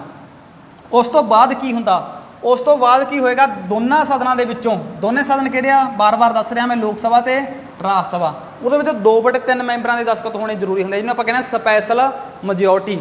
ਹੁਣ ਸਪੈਸ਼ਲ ਮੈਜੋਰਟੀ ਕੀ ਹੁੰਦੀ ਹੈ ਮੈਂ ਤੁਹਾਨੂੰ ਦੱਸ ਵੀ ਦੇਣਾ, ਨਾਲ ਆਪਾਂ ਲਾਸਟ ਦੇ ਵਿੱਚ ਵੀ ਇਹਨੂੰ ਕਰਾਂਗੇ ਸਪੈਸ਼ਲ ਮੈਜੋਰਟੀ। ਹੁਣ ਮੰਨ ਲਓ ਲੋਕ ਸਭਾ ਦੇ ਕਿੰਨੇ ਮੈਂਬਰ ਹੈ? 545 ਦੀ ਆਪਾਂ ਕਨਸੈਪਟ ਲੈ ਕੇ ਚੱਲਦੇ ਹਾਂ ਵੀ 545 ਮੈਂਬਰ ਨੇ। ਠੀਕ ਹੈ, ਤੇ ਉਹਦੇ ਵਿੱਚੋਂ ਗੈਰ ਹਾਜ਼ਰ ਸਦਨ ਦੇ ਵਿੱਚ ਰਹਿ ਗਏ ਆਪਣੇ ਮੰਨ ਲਓ 53 ਗੈਰ ਹਾਜ਼ਰ ਨੇ। ਠੀਕ ਹੈ, 90 ਇਸ ਤਰ੍ਹਾਂ ਦੇ ਨੇ ਜਿਹੜੇ ਆਏ ਹੈਗੇ ਨੇ ਪਰ ਉਹਨਾਂ ਨੇ ਵੋਟ ਨਹੀਂ ਦਿੱਤੀ। ਵੋਟ ਨਾ ਦੇਣ ਵਾਲੇ ਕਿੰਨੇ? 90। ਤਾਂ ਕੱਢ ਕੇ ਆਪਣੇ ਕਿੰਨੇ ਰਹਿ ਗਏ ਥੱਲੇ? 402 ਰਹਿ ਗਏ। 402 ਨੂੰ ਆਪਾਂ ਕੀ ਕਰਾਂਗੇ? ਹੁਣ 2/3 ਤੇ ਇਹਨੂੰ ਕੀ ਕਰਾਂਗੇ? ਕੱਟ ਕਰ ਦਾਂਗੇ। ਠੀਕ ਹੈ, ਕੱਟ ਕਰਤਾ ਇੱਥੋਂ ਤਾਂ ਕਿੰਨੇ ਆ ਜਾਏਗਾ? 134। 134 ਦੂਣਾ 268, ਇਹਨੂੰ ਕਹਿੰਦੇ ਆ ਸਪੈਸ਼ਲ ਮੈਜੋਰਟੀ। ਠੀਕ ਹੈ, ਤਾਂ ਇਸ ਤਰੀਕੇ ਨਾਲ ਕਹਿੰਦਾ ਵਾ ਦੋਨਾਂ ਸਦਨਾਂ ਦੇ ਵਿੱਚੋਂ ਆਪਾਂ ਮਹਾਦੋਸ਼ ਦਾ ਮੁਕੱਦਮਾ ਜਿਹੜਾ ਪਾਸ ਹੋਣਾ ਚਾਹੀਦਾ ਕਿੰਨੇ ਮੈਂਬਰਾਂ ਦੇ ਦਸਤਖਤ ਨਾਲ? 2/3 ਨਾਲ। ਵੀ ਕਿਸ ਤਰ੍ਹਾਂ? ਗੈਰ ਹਾਜ਼ਰ ਉਹਨਾਂ ਨੂੰ ਕੱਢ ਦਿਓ, ਵੋਟ ਨਾ ਦੇਣ ਵਾਲੇ ਉਹਨਾਂ ਨੂੰ ਕੱਢ ਦਿਓ, ਜਿਹੜੇ ਬਾਕੀ ਰਹਿ ਗਏ ਮੰਨ ਲਓ ਬਾਕੀ ਰਹਿ ਗਏ ਉਹਨਾਂ ਨੂੰ ਆਪਾਂ ਕੀ ਕਰਾਂਗੇ? 2/3 ਤੇ ਕੱਟ ਕੇ ਜਿਹੜਾ ਉਹਦਾ ਆਨਸਰ ਆਏਗਾ ਉਹਨੇ ਮੈਂਬਰਾਂ ਦੇ ਦਸਤਖਤ ਹੋਣੇ ਜ਼ਰੂਰੀ ਆ। ਵੀ ਮੰਨ ਲਓ ਇੱਥੇ 268 ਮੈਂਬਰਾਂ ਦੇ ਦਸਤਖਤ ਹੋਣੇ ਜ਼ਰੂਰੀ ਆ। ਠੀਕ ਹੈ, ਮੈਂ ਇੱਕ ਐਗਜ਼ਾਮਪਲ ਦੱਸੀ ਆ ਫਾਰ ਵੀ ਇੱਦਾਂ ਹੋਣਾ ਚਾਹੀਦਾ ਵੀ 2/3 ਮੈਂਬਰਾਂ ਦੇ ਦੋਨਾਂ ਸਦਨਾਂ ਵਿੱਚ ਜਦੋਂ ਦਸਤਖਤ ਹੋ ਗਏ ਤਾਂ ਰਾਸ਼ਟਰਪਤੀ ਨੂੰ ਕੀ ਕੀਤਾ ਜਾਊਗਾ? ਹਟਾ ਦਿੱਤਾ ਜਾਊਗਾ। ਦੂਜਾ ਹਾਊਸ ਦੀ ਇਨਵੈਸਟੀਗੇਸ਼ਨ ਵੀ ਕਰਦਾ ਹੁੰਦਾ, ਕਈ ਵਾਰੀ ਤੁਹਾਨੂੰ ਕੋਈ ਪੁੱਛ ਲੇ ਇਨਵੈਸਟੀਗੇਸ਼ਨ ਜਿਸ ਤਰ੍ਹਾਂ ਕੀ ਹੋਏਗਾ? ਪਹਿਲੇ ਸਦਨ ਨੇ 2/3 ਨਾਲ ਪਾਸ ਕਰਕੇ ਭੇਜਤਾ, ਦੂਜਾ ਹਾਊਸ ਸੋਚੇਗਾ ਯਾਰ ਵੀ ਇਹ ਜਿਹੜਾ ਰਾਸ਼ਟਰਪਤੀ ਮੁਕੱਦਮਾ ਲੱਗਿਆ ਕੀ ਸਹੀ ਆ? ਹੋ ਸਕਦਾ ਯਾਰ ਐਵੇਂ ਲਾਤਾ ਹੋਵੇ। ਤਾਂ ਉਹ ਜਿਹੜਾ ਜਾਂਚ ਪੜਤਾਲ ਕਰੇਗਾ, ਜੇ ਉਹਨੂੰ ਵੀ ਲੱਗਦਾ ਦੋਸ਼ੀ ਪਾਇਆ ਜਾਂਦਾ ਰਾਸ਼ਟਰਪਤੀ ਤਾਂ ਉਹ ਵੀ 2/3 ਨਾਲ ਪਾਸ ਕਰ ਦੇਗਾ। ਤੇ ਉਸ ਤੋਂ ਬਾਅਦ ਕੀ ਹੋ ਜਾਏਗਾ? ਰਾਸ਼ਟਰਪਤੀ ਆ ਜਿਹੜਾ ਆਪਣਾ ਰਿਮੂਵ ਕਰ ਦਿੱਤਾ ਜਾਵੇਗਾ। ਠੀਕ ਹੈ, ਤਾਂ ਇਹ ਤਰੀਕੇ ਨਾਲ ਜਿਹੜਾ ਰਿਮੂਵ ਕੀਤਾ ਜਾਂਦਾ। ਤਾਂ ਦੇਖੋ ਪ੍ਰੋਸੈਸ ਕਿਸੇ ਵੀ ਹਾਊਸ 'ਚ ਆਪਾਂ ਸ਼ੁਰੂ ਕਰ ਸਕਦੇ ਹਾਂ ਇੰਟਰੋਡਿਊਸ। ਚਾਹੇ ਉਹ ਲੋਕ ਸਭਾ ਚਾਹੇ ਉਹ Rajya Sabha. But vice president of India ਹੁੰਦਾ ਜਿਹੜਾ ਸਾਡਾ ਉਪ ਰਾਸ਼ਟਰਪਤੀ, ਉਹਦੇ ਲਈ ਆਪਾਂ ਪਹਿਲਾਂ ਮੁਕੱਦਮਾ ਰਾਜ ਸਭਾ 'ਚ ਸ਼ੁਰੂ ਕਰਾਂਗੇ। ਉੱਥੇ ਯਾਦ ਰੱਖਿਓ, ਉੱਥੇ ਨਹੀਂ ਹੈਗਾ ਵੀ ਕਿਸੇ ਵੀ ਹਾਊਸ ਸ਼ੁਰੂ ਕਰ ਸਕਦੇ ਹਾਂ, ਉੱਥੇ ਰਾਜ ਸਭਾ 'ਚ ਕਰਾਂਗੇ, ਕਿਉਂਕਿ ਰਾਜ ਸਭਾ ਦਾ ਤੁਹਾਨੂੰ ਪਤਾ ਗਾ ਵੀ ਸਭਾਪਤੀ ਹੁੰਦਾ ਗਾ। ਠੀਕ ਹੈ, ਆਪਾਂ ਅੱਗੇ ਜਾ ਕੇ ਗੱਲ ਕਰਾਂਗੇ। ਤਾਂ 14 ਦਿਨ ਪਹਿਲਾਂ ਨੋਟਸ ਇਹ ਗੱਲ ਯਾਦ ਰੱਖਿਓ। ਤੇ ਅੱਗੇ ਕੀ ਆ, ਜਿਹੜੇ ਮੈਜੋਰਟੀ ਕਿੰਨੇ ਚਾਹੀਦੇ ਦੋਨਾਂ ਸਦਨਾਂ ਵਿੱਚ 2/3, ਤੇ ਜਿਹੜਾ ਹਾਊਸ ਦੂਜਾ ਇਨਵੈਸਟੀਗੇਸ਼ਨ ਜਿਹੜੀ ਜਾਂਚ ਪੜਤਾਲ ਕਰੇਗਾ ਵੀ ਕੀ ਇਹ ਦੋਸ਼ੀ ਸਹੀ ਆ, ਜੇ ਸਹੀ ਆ ਤਾਂ ਉਹ ਵੀ 2/3 ਨਾਲ ਦਸਤਖਤ ਕਰੂਗਾ। ਉਸ ਤੋਂ ਬਾਅਦ ਕੀ ਹੋਏਗਾ, ਇਸ ਨੂੰ ਹਟਾ ਦਿੱਤਾ ਜਾਵੇਗਾ। ਤਾਂ ਇਹ ਹੈਗਾ ਇਸ ਨੂੰ ਹਟਾਉਣ ਦਾ ਪ੍ਰੋਸੈਸ ਜੀ। ਤਾਂ ਨੈਕਸਟ ਦੇਖੋ ਅੱਗੇ, ਅਗਲਾ ਕਿਹੜਾ ਜਾਂ ਪਾਵਰਸ ਆਫ ਪ੍ਰੈਜ਼ੀਡੈਂਟ ਦੀਆਂ ਕਿਹੜੀਆਂ ਪਾਵਰਸ ਹੁੰਦੀਆਂ ਨੇ। ਠੀਕ ਹੈ, ਕਾਫੀ ਜ਼ਿਆਦਾ ਪੇਪਰ ਦੇ ਪੱਖੋਂ ਇੰਪੋਰਟੈਂਟ ਜਿਹੜੇ ਇਹ ਪੁਆਇੰਟ ਨੇ ਪਾਵਰਸ ਆਫ ਪ੍ਰੈਜ਼ੀਡੈਂਟ। ਆਮ ਤੌਰ ਤੇ ਆਪਾਂ ਇਹਨਾਂ ਨੂੰ ਛੱਡ ਦਿੰਦੇ ਹਾਂ। ਠੀਕ ਹੈ, ਜੋ ਵੀ ਮਾਸਟਰ ਕੇਡਰ ਲਈ ਤਿਆਰੀ ਕਰ ਰਿਹਾ, ਕੋਈ UPSC ਕੋਈ PCSC ਲਈ, ਠੀਕ ਹੈ, ਉਹਨਾਂ ਲਈ ਇਹ ਬਹੁਤ ਜ਼ਿਆਦਾ ਜ਼ਰੂਰੀ ਜਿਹੜੇ ਫੈਕਟ ਨੇ। ਠੀਕ ਹੈ, ਤਾਂ ਆਪਾਂ ਦੇਖਦੇ ਹਾਂ ਸਭ ਤੋਂ ਪਹਿਲਾਂ ਪਾਵਰਸ ਆਫ ਪ੍ਰੈਜ਼ੀਡੈਂਟ, ਕਿਹੜੀਆਂ ਪਾਵਰਾਂ ਨੇ ਪ੍ਰੈਜ਼ੀਡੈਂਟ ਦੇ ਕੋਲੇ। ਸਭ ਤੋਂ ਪਹਿਲਾਂ ਆਪਾਂ ਗੱਲ ਕਰਾਂਗੇ ਐਗਜੀਕਿਊਟਿਵ ਪਾਵਰ। ਐਗਜੀਕਿਊਟਿਵ ਪਾਵਰ ਕਿਹੜੀਆਂ ਹੁੰਦੀਆਂ ਨੇ ਸਾਡੀਆਂ, ਕਾਰਜਕਾਰੀ ਸ਼ਕਤੀਆਂ। ਤਾਂ ਦੇਖੋ ਮੈਂ ਪਹਿਲਾਂ ਵੀ ਗੱਲ ਕਰ ਚੁੱਕਿਆ ਵੀ ਜਿਹੜਾ ਰਾਸ਼ਟਰਪਤੀ ਹੁੰਦਾ ਦੇਸ਼ ਦਾ ਇੱਕ ਫਸਟ ਨਾਗਰਿਕ ਹੁੰਦਾ, ਪਹਿਲਾ ਵਿਅਕਤੀ ਹੁੰਦਾ, ਸਭ ਤੋਂ ਉੱਚਾ ਉਹਦਾ ਹੁੰਦਾ ਗਾ। ਤਾਂ ਦੇਸ਼ ਦੇ ਜਿੰਨੇ ਵੀ ਕੰਮ ਕੀਤੇ ਜਾਂਦੇ ਆ ਤਾਂ ਇਸ ਦੇ ਨਾਂ ਤੇ ਹੀ ਕੀਤੇ ਜਾਂਦੇ ਆ। ਹੈੱਡ, ਦੇਸ਼ ਦੇ ਜਿੰਨੇ ਵੀ ਜਿਹੜੇ ਕੰਮ ਕੀਤੇ ਜਾਂਦੇ ਆ ਇਸ ਦੇ ਨਾਮ ਤੇ ਹੀ ਕੀਤੇ ਜਾਣਗੇ। ਤਾਂ ਇਹ ਗੱਲ ਯਾਦ ਰੱਖਣੀ ਆ। ਹੁਣ ਇਹਦੀਆਂ ਅਪੁਆਇੰਟਮੈਂਟਸ ਕਿਹੜੀਆਂ ਕਰਦਾ ਇਹਦੇ ਅੰਡਰ, ਇਹਦੇ ਸਖਤੀ ਦੇ ਅੰਦਰ ਕਿਹੜੀਆਂ ਅਪੁਆਇੰਟਮੈਂਟਸ ਕਰਦਾ, ਇਹ ਆਪਾਂ ਉਹਦੇ ਅੱਗੇ ਜਾ ਕੇ ਸਾਰੇ ਅੱਗੇ ਪੜਾਂਗੇ ਇਹਨਾਂ ਨੂੰ। ਤਾਂ ਸਭ ਤੋਂ ਪਹਿਲਾਂ ਅਪੁਆਇੰਟਮੈਂਟ ਕਰਦਾ PM, ਜਿਹੜਾ ਸਾਡਾ ਪ੍ਰਧਾਨ ਮੰਤਰੀ, ਐਂਡ ਇਹਦੀ ਕਾਉਂਸਲ ਆਫ ਜਿਹੜੇ ਮਿਨਿਸਟਰ ਹੁੰਦੇ ਨੇ। ਠੀਕ ਹੈ, ਜਿਵੇਂ ਨਰਿੰਦਰ ਮੋਦੀ ਦੀ ਗੱਲ ਕਰ ਲਈਏ, ਇਹਦੇ ਬਾਕੀ ਜਿਹੜੇ ਅਮਿਤ ਸ਼ਾਹ ਜਾਂ ਬਾਕੀ ਜਿਹੜੇ ਆਪਣੇ ਪੀਯੂਸ਼ ਗੋਇਲ ਜਿਹੜੇ ਵੀ ਮੰਤਰੀ ਹੈਗੇ ਨੇ, ਤਾਂ ਉਹਨਾਂ ਦੀ ਨਿਯੁਕਤੀ ਕੌਣ ਕਰੇਗਾ, ਸਾਡਾ ਪ੍ਰੈਜ਼ੀਡੈਂਟ। ਕਿਹੜੇ ਆਰਟੀਕਲ ਥਰੂ ਕਰੇਗਾ, 75 ਦੇ ਕਲੋ ਅੱਗੇ ਜਾ ਕੇ ਅੰਡਰ 1 ਦੇ ਅੰਡਰ। ਠੀਕ ਹੈ, ਉਸ ਤੋਂ ਬਾਅਦ ਕੀ ਆ, ਸਟੇਟ ਗਵਰਨਮੈਂਟ ਜਿਹੜੇ ਸਾਡੇ ਗਵਰਨਰ ਹੁੰਦੇ ਨੇ, ਸਟੇਟ ਗਵਰਨਰ ਜਿਹੜੇ ਸਾਡੇ ਰਾਜਪਾਲ ਨੇ ਰਾਜਾਂ ਦੇ ਵਿੱਚ। ਠੀਕ ਹੈ, ਤੇ ਰਾਜਪਾਲਾਂ ਦੀ ਨਿਯੁਕਤੀ ਵੀ ਅਪੁਆਇੰਟਮੈਂਟ ਵੀ ਇਸ ਦੁਆਰਾ ਕੀਤੀ ਜਾਂਦੀ ਹੈ। ਕਿਹੜੇ ਆਰਟੀਕਲ ਥਰੂ, 155 ਦੇ ਥਰੂ। ਠੀਕ ਹੈ, ਇਹ ਆਪਾਂ ਕਰਾਂਗੇ ਅੱਗੇ ਜਾ ਕੇ। ਉਸ ਤੋਂ ਬਾਅਦ ਕੈਗ ਕੀ ਹੁੰਦਾ, ਇਹਦੀ ਫੁੱਲ ਫਾਰਮ ਹੁੰਦੀ ਹੈ ਕੰਪਟਰੋਲਰ ਆਡੀਟਰ ਜਨਰਲ, ਪੰਜਾਬੀ ਜਿਹਨੂੰ ਮਹਾਲੇਖਾ ਪ੍ਰੀਖਕ ਕਿਹਾ ਜਾਂਦਾ ਗਾ, ਜਿਹੜਾ ਦੇਸ਼ ਦਾ ਸਭ ਤੋਂ ਵੱਡਾ ਖਜ਼ਾਨਾ ਮੰਤਰੀ ਕਹਿ ਦਈਏ ਆਪਾਂ। ਠੀਕ ਹੈ, 148 ਦੇ ਵਿੱਚ ਦਾ ਜਿਹੜਾ ਆਰਟੀਕਲ ਆ ਇਹਦੀ ਨਿਯੁਕਤੀ ਵੀ ਰਾਸ਼ਟਰਪਤੀ ਦੁਆਰਾ ਕੀਤੀ ਜਾਂਦੀ ਆ। ਉਸ ਤੋਂ ਅੱਗੇ ਆਪਾਂ ਗੱਲ ਕਰ ਲਈ attorney general of India, Punjabi 'ਚ ਆਪਾਂ ਬੋਲਾਂਗੇ ਮਹਾਨਿਆਂਵਾਦੀ, ਦੇਸ਼ ਦਾ ਸਭ ਤੋਂ ਵੱਡਾ ਕਾਨੂੰਨਦਾਤਾ ਵਕੀਲ। ਠੀਕ ਹੈ, ਆਰਟੀਕਲ ਕਿੰਨਾ, 76, ਇਹਦੀ ਨਿਯੁਕਤੀ ਵੀ ਰਾਸ਼ਟਰਪਤੀ ਦੁਆਰਾ ਕੀਤੀ ਜਾਂਦੀ ਆ। ਉਸ ਤੋਂ ਬਾਅਦ ਆ ਗਿਆ ਜੱਜ of supreme court and high court, ਜਿਹੜੇ ਸਾਡੇ supreme court and high court ਦੇ ਜੱਜ ਨੇ ਉਹਨਾਂ ਦੀ ਨਿਯੁਕਤੀ ਵੀ ਕੌਣ ਕਰੇਗਾ, ਰਾਸ਼ਟਰਪਤੀ। ਬਟ ਇੱਥੇ ਇੱਕ ਗੱਲ ਯਾਦ ਰੱਖਣੀ ਆ, ਤੁਸੀਂ ਕਈ ਵਾਰੀ ਸੋਚੋਗੇ ਯਾਰ ਜਿਹੜੇ ਸੁਪਰੀਮ ਕੋਰਟ ਦਾ ਚਲੋ ਮੰਨੀ ਗੱਲ ਸੈਂਟਰ ਦੇ ਵਿੱਚ ਹੈਗੀ ਆ, ਤਾਂ ਉਹਨਾਂ ਦੀ ਨਿਯੁਕਤੀ ਦਾ ਰਾਸ਼ਟਰਪਤੀ ਕਰੇਗਾ, ਪਰ ਹਾਈ ਕੋਰਟ ਦੇ ਜੱਜਾਂ ਦੀ ਨਿਯੁਕਤੀ ਦਾ ਰਾਜਪਾਲ ਕਰੇਗਾ, ਕਿਉਂਕਿ ਰਾਜਾਂ ਦੇ ਵਿੱਚ ਆ। ਬਟ ਨਹੀਂ, supreme court and high court ਦੇ ਜੱਜਾਂ ਦੀ ਨਿਯੁਕਤੀ ਰਾਸ਼ਟਰਪਤੀ ਦੁਆਰਾ ਹੀ ਕੀਤੀ ਜਾਂਦੀ ਆ। ਹਾਈ ਕੋਰਟ ਦੇ ਜੱਜਾਂ ਦੀ ਨਿਯੁਕਤੀ ਇਹ ਕਰਦਾ 217 ਦੇ ਅਕੋਰਡਿੰਗ। ਠੀਕ ਹੈ, ਜਿਹੜੇ ਹਾਈ ਕੋਰਟ ਹੈ 124 ਦੇ ਥਰੂ। ਆਪਾਂ ਪੜਾਂਗੇ ਸਾਰੇ ਟੌਪਿਕ ਅੱਗੇ ਜਾ ਕੇ। ਤਾਂ ਇਹਨਾਂ ਦੀ ਨਿਯੁਕਤੀ ਕਿਹਦੇ ਦੁਆਰਾ ਕੀਤੀ ਜਾਂਦੀ ਆ, ਰਾਸ਼ਟਰਪਤੀ। ਬਟ ਜਿਹੜੀਆਂ ਸਾਡੀਆਂ ਡਿਸਟ੍ਰਿਕਟ ਕੋਰਟ ਹੁੰਦੀਆਂ ਨੇ ਸਾਡੇ ਜ਼ਿਲ੍ਹਿਆਂ ਦੇ ਵਿੱਚ, ਉਹਨਾਂ ਦੀ ਨਿਯੁਕਤੀ ਕੌਣ ਕਰੇਗਾ, ਉਹਨਾਂ ਦੀ ਕਰਦਾ ਹੁੰਦਾ ਗਵਰਨਰ, ਸਟੇਟ ਗਵਰਨਰ, ਰਾਜਪਾਲ ਕਹਿਣ ਦਾ ਭਾਵ। ਠੀਕ ਹੈ, ਉਸ ਤੋਂ ਅੱਗੇ ਜਿਹੜੇ ਹੈਗੇ ਨੇ ਅਗਲੇ ਜਿਹੜੀਆਂ ਅਪੁਆਇੰਟਮੈਂਟਸ ਨੇ, ਦੇਖੋ ਕਿਹੜੀਆਂ, ਜਿਵੇਂ ਇਲੈਕਸ਼ਨ ਕਮਿਸ਼ਨ ਆਫ ਇੰਡੀਆ, ਜਿਹੜਾ ਸਾਡਾ ਚੋਣਾਂ ਕਰਾਉਂਦਾ। ਇਹ ਵੀ ਦੋ ਹੁੰਦੇ ਨੇ, ਇੱਕ ਤਾਂ ਸੈਂਟਰ ਦਾ ਹੁੰਦਾ, ਇੱਕ ਸਟੇਟਾਂ ਦਾ ਹੁੰਦਾ। ਜਿਹੜਾ ਆਪਣਾ ਸੈਂਟਰ ਦਾ ਹੁਣੀ ਬਦਲਿਆ, ਪਹਿਲਾਂ ਸੁਨੀਲ ਅਰੋੜਾ ਸੀਗਾ, ਹੁਣ ਸੁਸ਼ੀਲ ਚੰਦਰਾ ਬਣ ਗਿਆ, ਤੁਹਾਨੂੰ ਪਤਾ ਹੋਵੇ। ਠੀਕ ਆ, ਇਹਦਾ ਆਰਟੀਕਲ 324 ਹੁੰਦਾ, ਇਹਦੀ ਨਿਯੁਕਤੀ ਵੀ ਕਿਹਦੇ ਦੁਆਰਾ ਕੀਤੀ ਜਾਂਦੀ ਆ, ਰਾਸ਼ਟਰਪਤੀ ਦੁਆਰਾ ਕੀਤੀ ਜਾਂਦੀ ਆ। ਉਸ ਤੋਂ ਬਾਅਦ ਜਿਹੜੇ ਸਾਡੀਆਂ ਲੈਂਗੁਏਜ ਕਮਿਸ਼ਨ ਹੁੰਦਾ, ਭਾਸ਼ਾ ਆਯੋਗ ਅਤੇ ਇਹਦੇ ਮੈਂਬਰ, ਠੀਕ ਹੈ, ਇਹਦੀ ਨਿਯੁਕਤੀ ਵੀ ਰਾਸ਼ਟਰਪਤੀ ਦੁਆਰਾ ਕੀਤੀ ਜਾਂਦੀ ਆ। ਇਹਦਾ ਆਰਟੀਕਲ ਹੁੰਦਾ 344। ਉਸ ਤੋਂ ਬਾਅਦ ਅੱਗੇ ਆਪਣੇ SC ST, ਜਿਹੜਾ ਸਾਡੇ SC ST ਕਮਿਸ਼ਨ ਨੇ 338 ਦੇ ਵਿੱਚ, ਆਪਾਂ ਪੜਾਂਗੇ ਸੰਵਿਧਾਨ ਦਾ ਭਾਗ ਆਪਾਂ ਅੱਗੇ ਜਾ ਕੇ 16 ਦੇ ਵਿੱਚ। ਠੀਕ ਹੈ, ਤਾਂ ਉਹਨਾਂ ਦੀ ਨਿਯੁਕਤੀ ਵੀ ਕਿਹਦੇ ਦੁਆਰਾ ਕੀਤੀ ਜਾਂਦੀ ਆ, ਪ੍ਰੈਜ਼ੀਡੈਂਟ ਦੁਆਰਾ ਹੀ ਕੀਤੀ ਜਾਂਦੀ ਆ। ਉਸ ਤੋਂ ਅੱਗੇ ਆਪਾਂ ਗੱਲ ਕਰੀਏ ਜਿਹੜਾ ਸਾਡਾ ਫਾਈਨਾਂਸ ਕਮਿਸ਼ਨ ਹੁੰਦਾ, ਵਿੱਤ ਆਯੋਗ ਪੰਜਾਬੀ 'ਚ ਕਹਿੰਦੇ ਆਪਾਂ। ਠੀਕ ਹੈ, ਜਿਹਦਾ ਆਰਟੀਕਲ ਹੈਗਾ 280 ਸੈਂਟਰ ਵਾਲਾ, ਬਹੁਤ ਇੰਪੋਰਟੈਂਟ ਆਰਟੀਕਲ ਆ, ਬਹੁਤ ਵਾਰੀ ਪੇਪਰ 'ਚ ਪੁੱਟ ਕੀਤਾ ਗਿਆ। ਤਾਂ ਇਹਦੀ ਜਿਹੜਾ 5 ਸਾਲਾਂ ਬਾਅਦ ਇਹ ਫਾਈਨਾਂਸ ਕਮਿਸ਼ਨ ਬਣਾਉਂਦਾ ਗਾ, ਤੇ ਇਹ ਵੀ ਰਾਸ਼ਟਰਪਤੀ ਦੁਆਰਾ ਬਣਾਇਆ ਜਾਂਦਾ ਸੈਂਟਰ ਦੇ ਵਿੱਚ। ਸਟੇਟਾਂ ਦੇ ਵਿੱਚ ਕੌਣ ਬਣਾਉਂਦਾ ਜੀ, ਸਟੇਟਾਂ ਦੇ ਵਿੱਚ ਬਣਾਇਆ ਜਾਂਦਾ ਆਪਣਾ ਰਾਜਪਾਲ ਦੁਆਰਾ। ਉਸ ਤੋਂ ਅੱਗੇ ਆ ਜਾਂਦਾ ਜਿਹੜੀਆਂ ਕੋਈ ਟਰੀਟੀਜ਼ ਹੁੰਦੀਆਂ ਨੇ, ਕੋਈ ਐਗਰੀਮੈਂਟ ਹੁੰਦੇ ਨੇ। ਠੀਕ ਹੈ, ਤਾਂ ਉਹ ਵੀ ਦੂਜੇ ਕੰਟਰੀਆਂ ਨਾਲ ਕੌਣ ਕਰੇਗਾ, ਰਾਸ਼ਟਰਪਤੀ। ਠੀਕ ਹੈ, ਸਾਰੀਆਂ ਜਿਹੜੀਆਂ ਮੈਂ ਤੁਹਾਨੂੰ ਪਹਿਲਾਂ ਵੀ ਦੱਸ ਕੇ ਹਟਿਆ, ਕੋਈ ਵੀ ਸੰਧੀ ਹੁੰਦੀ ਆ, ਕੋਈ ਵੀ ਸਮਝੌਤਾ ਹੁੰਦਾ, ਉਹ ਰਾਸ਼ਟਰਪਤੀ ਦੇ ਨਾਂ ਤੇ ਹੀ ਕੀਤਾ ਜਾਂਦਾ ਹੈ। ਉਸ ਤੋਂ ਬਾਅਦ ਵੂਮੈਨ ਕਮਿਸ਼ਨ ਜਿਹੜਾ ਸਾਡਾ, ਠੀਕ ਆ, ਔਰਤ ਜਿਹੜਾ ਇਹਦੇ ਚੀਫ ਤੇ ਇਹਦੇ ਜਿਹੜੇ ਮੈਂਬਰਸ ਹੁੰਦੇ ਨੇ, ਉਹਨਾਂ ਦੀ ਨਿਯੁਕਤੀ ਵੀ ਕਿਹਦੇ ਦੁਆਰਾ ਕੀਤੀ ਜਾਂਦੀ ਆ, ਰਾਸ਼ਟਰਪਤੀ ਦੁਆਰਾ। ਉਸ ਤੋਂ ਅੱਗੇ ਸੈਂਟਰਲ ਇਨਫੋਰਮੇਸ਼ਨ ਜਿਹੜਾ ਸਾਡਾ ਕਮਿਸ਼ਨ ਆ, ਇਹਦਾ ਚੀਫ ਤੇ ਅਦਰ ਜਿਹੜੇ ਮੈਂਬਰ ਆ ਉਹ ਵੀ ਰਾਸ਼ਟਰਪਤੀ ਦੁਆਰਾ ਨਿਯੁਕਤ ਕੀਤੇ ਜਾਂਦੇ ਆ। ਹੁਣ ਮੈਂ ਤੁਹਾਨੂੰ ਇੱਥੇ ਛੋਟਾ ਜਿਹਾ ਟ੍ਰਿਕ ਦੱਸਦਾ ਵੀ ਜੇਕਰ ਤੁਹਾਨੂੰ ਅਪੁਆਇੰਟਮੈਂਟ ਪੁੱਛੀ ਜਾਂਦੀ ਹੈ ਕਿਸੇ ਵਿਅਕਤੀ ਦੀ ਅਪੁਆਇੰਟਮੈਂਟ, ਤਾਂ ਤੁਸੀਂ ਚੁੱਪ ਕਰਕੇ ਰਾਸ਼ਟਰਪਤੀ ਲਾ ਦੇਣਾ ਜਿਹਦੇ ਆਪਸ਼ਨ ਦੇ ਵਿੱਚ ਪਿਆ। ਸੈਂਟਰਲ ਲੈਵਲ ਤੇ ਜਿੰਨੇ ਵੀ ਮਹਿਕਮੇ ਨੇ ਉਹਨਾਂ ਦੀ ਨਿਯੁਕਤੀ ਕੌਣ ਕਰਦਾ ਗਾ? ਰਾਸ਼ਟਰਪਤੀ। ਸਟੇਟ ਲੈਵਲ ਤੇ ਜਿੰਨੇ ਵੀ ਅਹੁਦੇ ਆ ਉਹਨਾਂ ਦੀ ਨਿਯੁਕਤੀ ਕੌਣ ਕਰਦਾ? ਰਾਜਪਾਲ। ਬਟ ਕਦੇ ਵੀ ਪੀਐਮ ਨਿਯੁਕਤੀ ਨਹੀਂ ਕਰਦਾ, ਯਾਦ ਰੱਖਿਓ, ਠੀਕ ਹੈ। ਤਾਂ ਨਿਯੁਕਤੀਆਂ ਦੇ ਸੰਬੰਧ ਦੇ ਵਿੱਚ ਕੋਈ ਗੱਲ ਆਉਂਦੀ ਆ, ਆਪਣੇ ਹਾਇਰ ਜਿੰਨੇ ਵੀ ਅਹੁਦੇ ਨੇ ਤੁਹਾਡੇ ਸਾਹਮਣੇ ਲਿਖੇ ਗਏ ਨੇ, ਤਾਂ ਇਹਨਾਂ ਦੀ ਨਿਯੁਕਤੀ ਕੌਣ ਕਰੇਗਾ? ਰਾਸ਼ਟਰਪਤੀ ਹੀ ਕਰਦਾ ਹੈ, ਠੀਕ ਹੈ। ਇਹ ਗੱਲ ਤੁਹਾਡੇ ਧਿਆਨ 'ਚ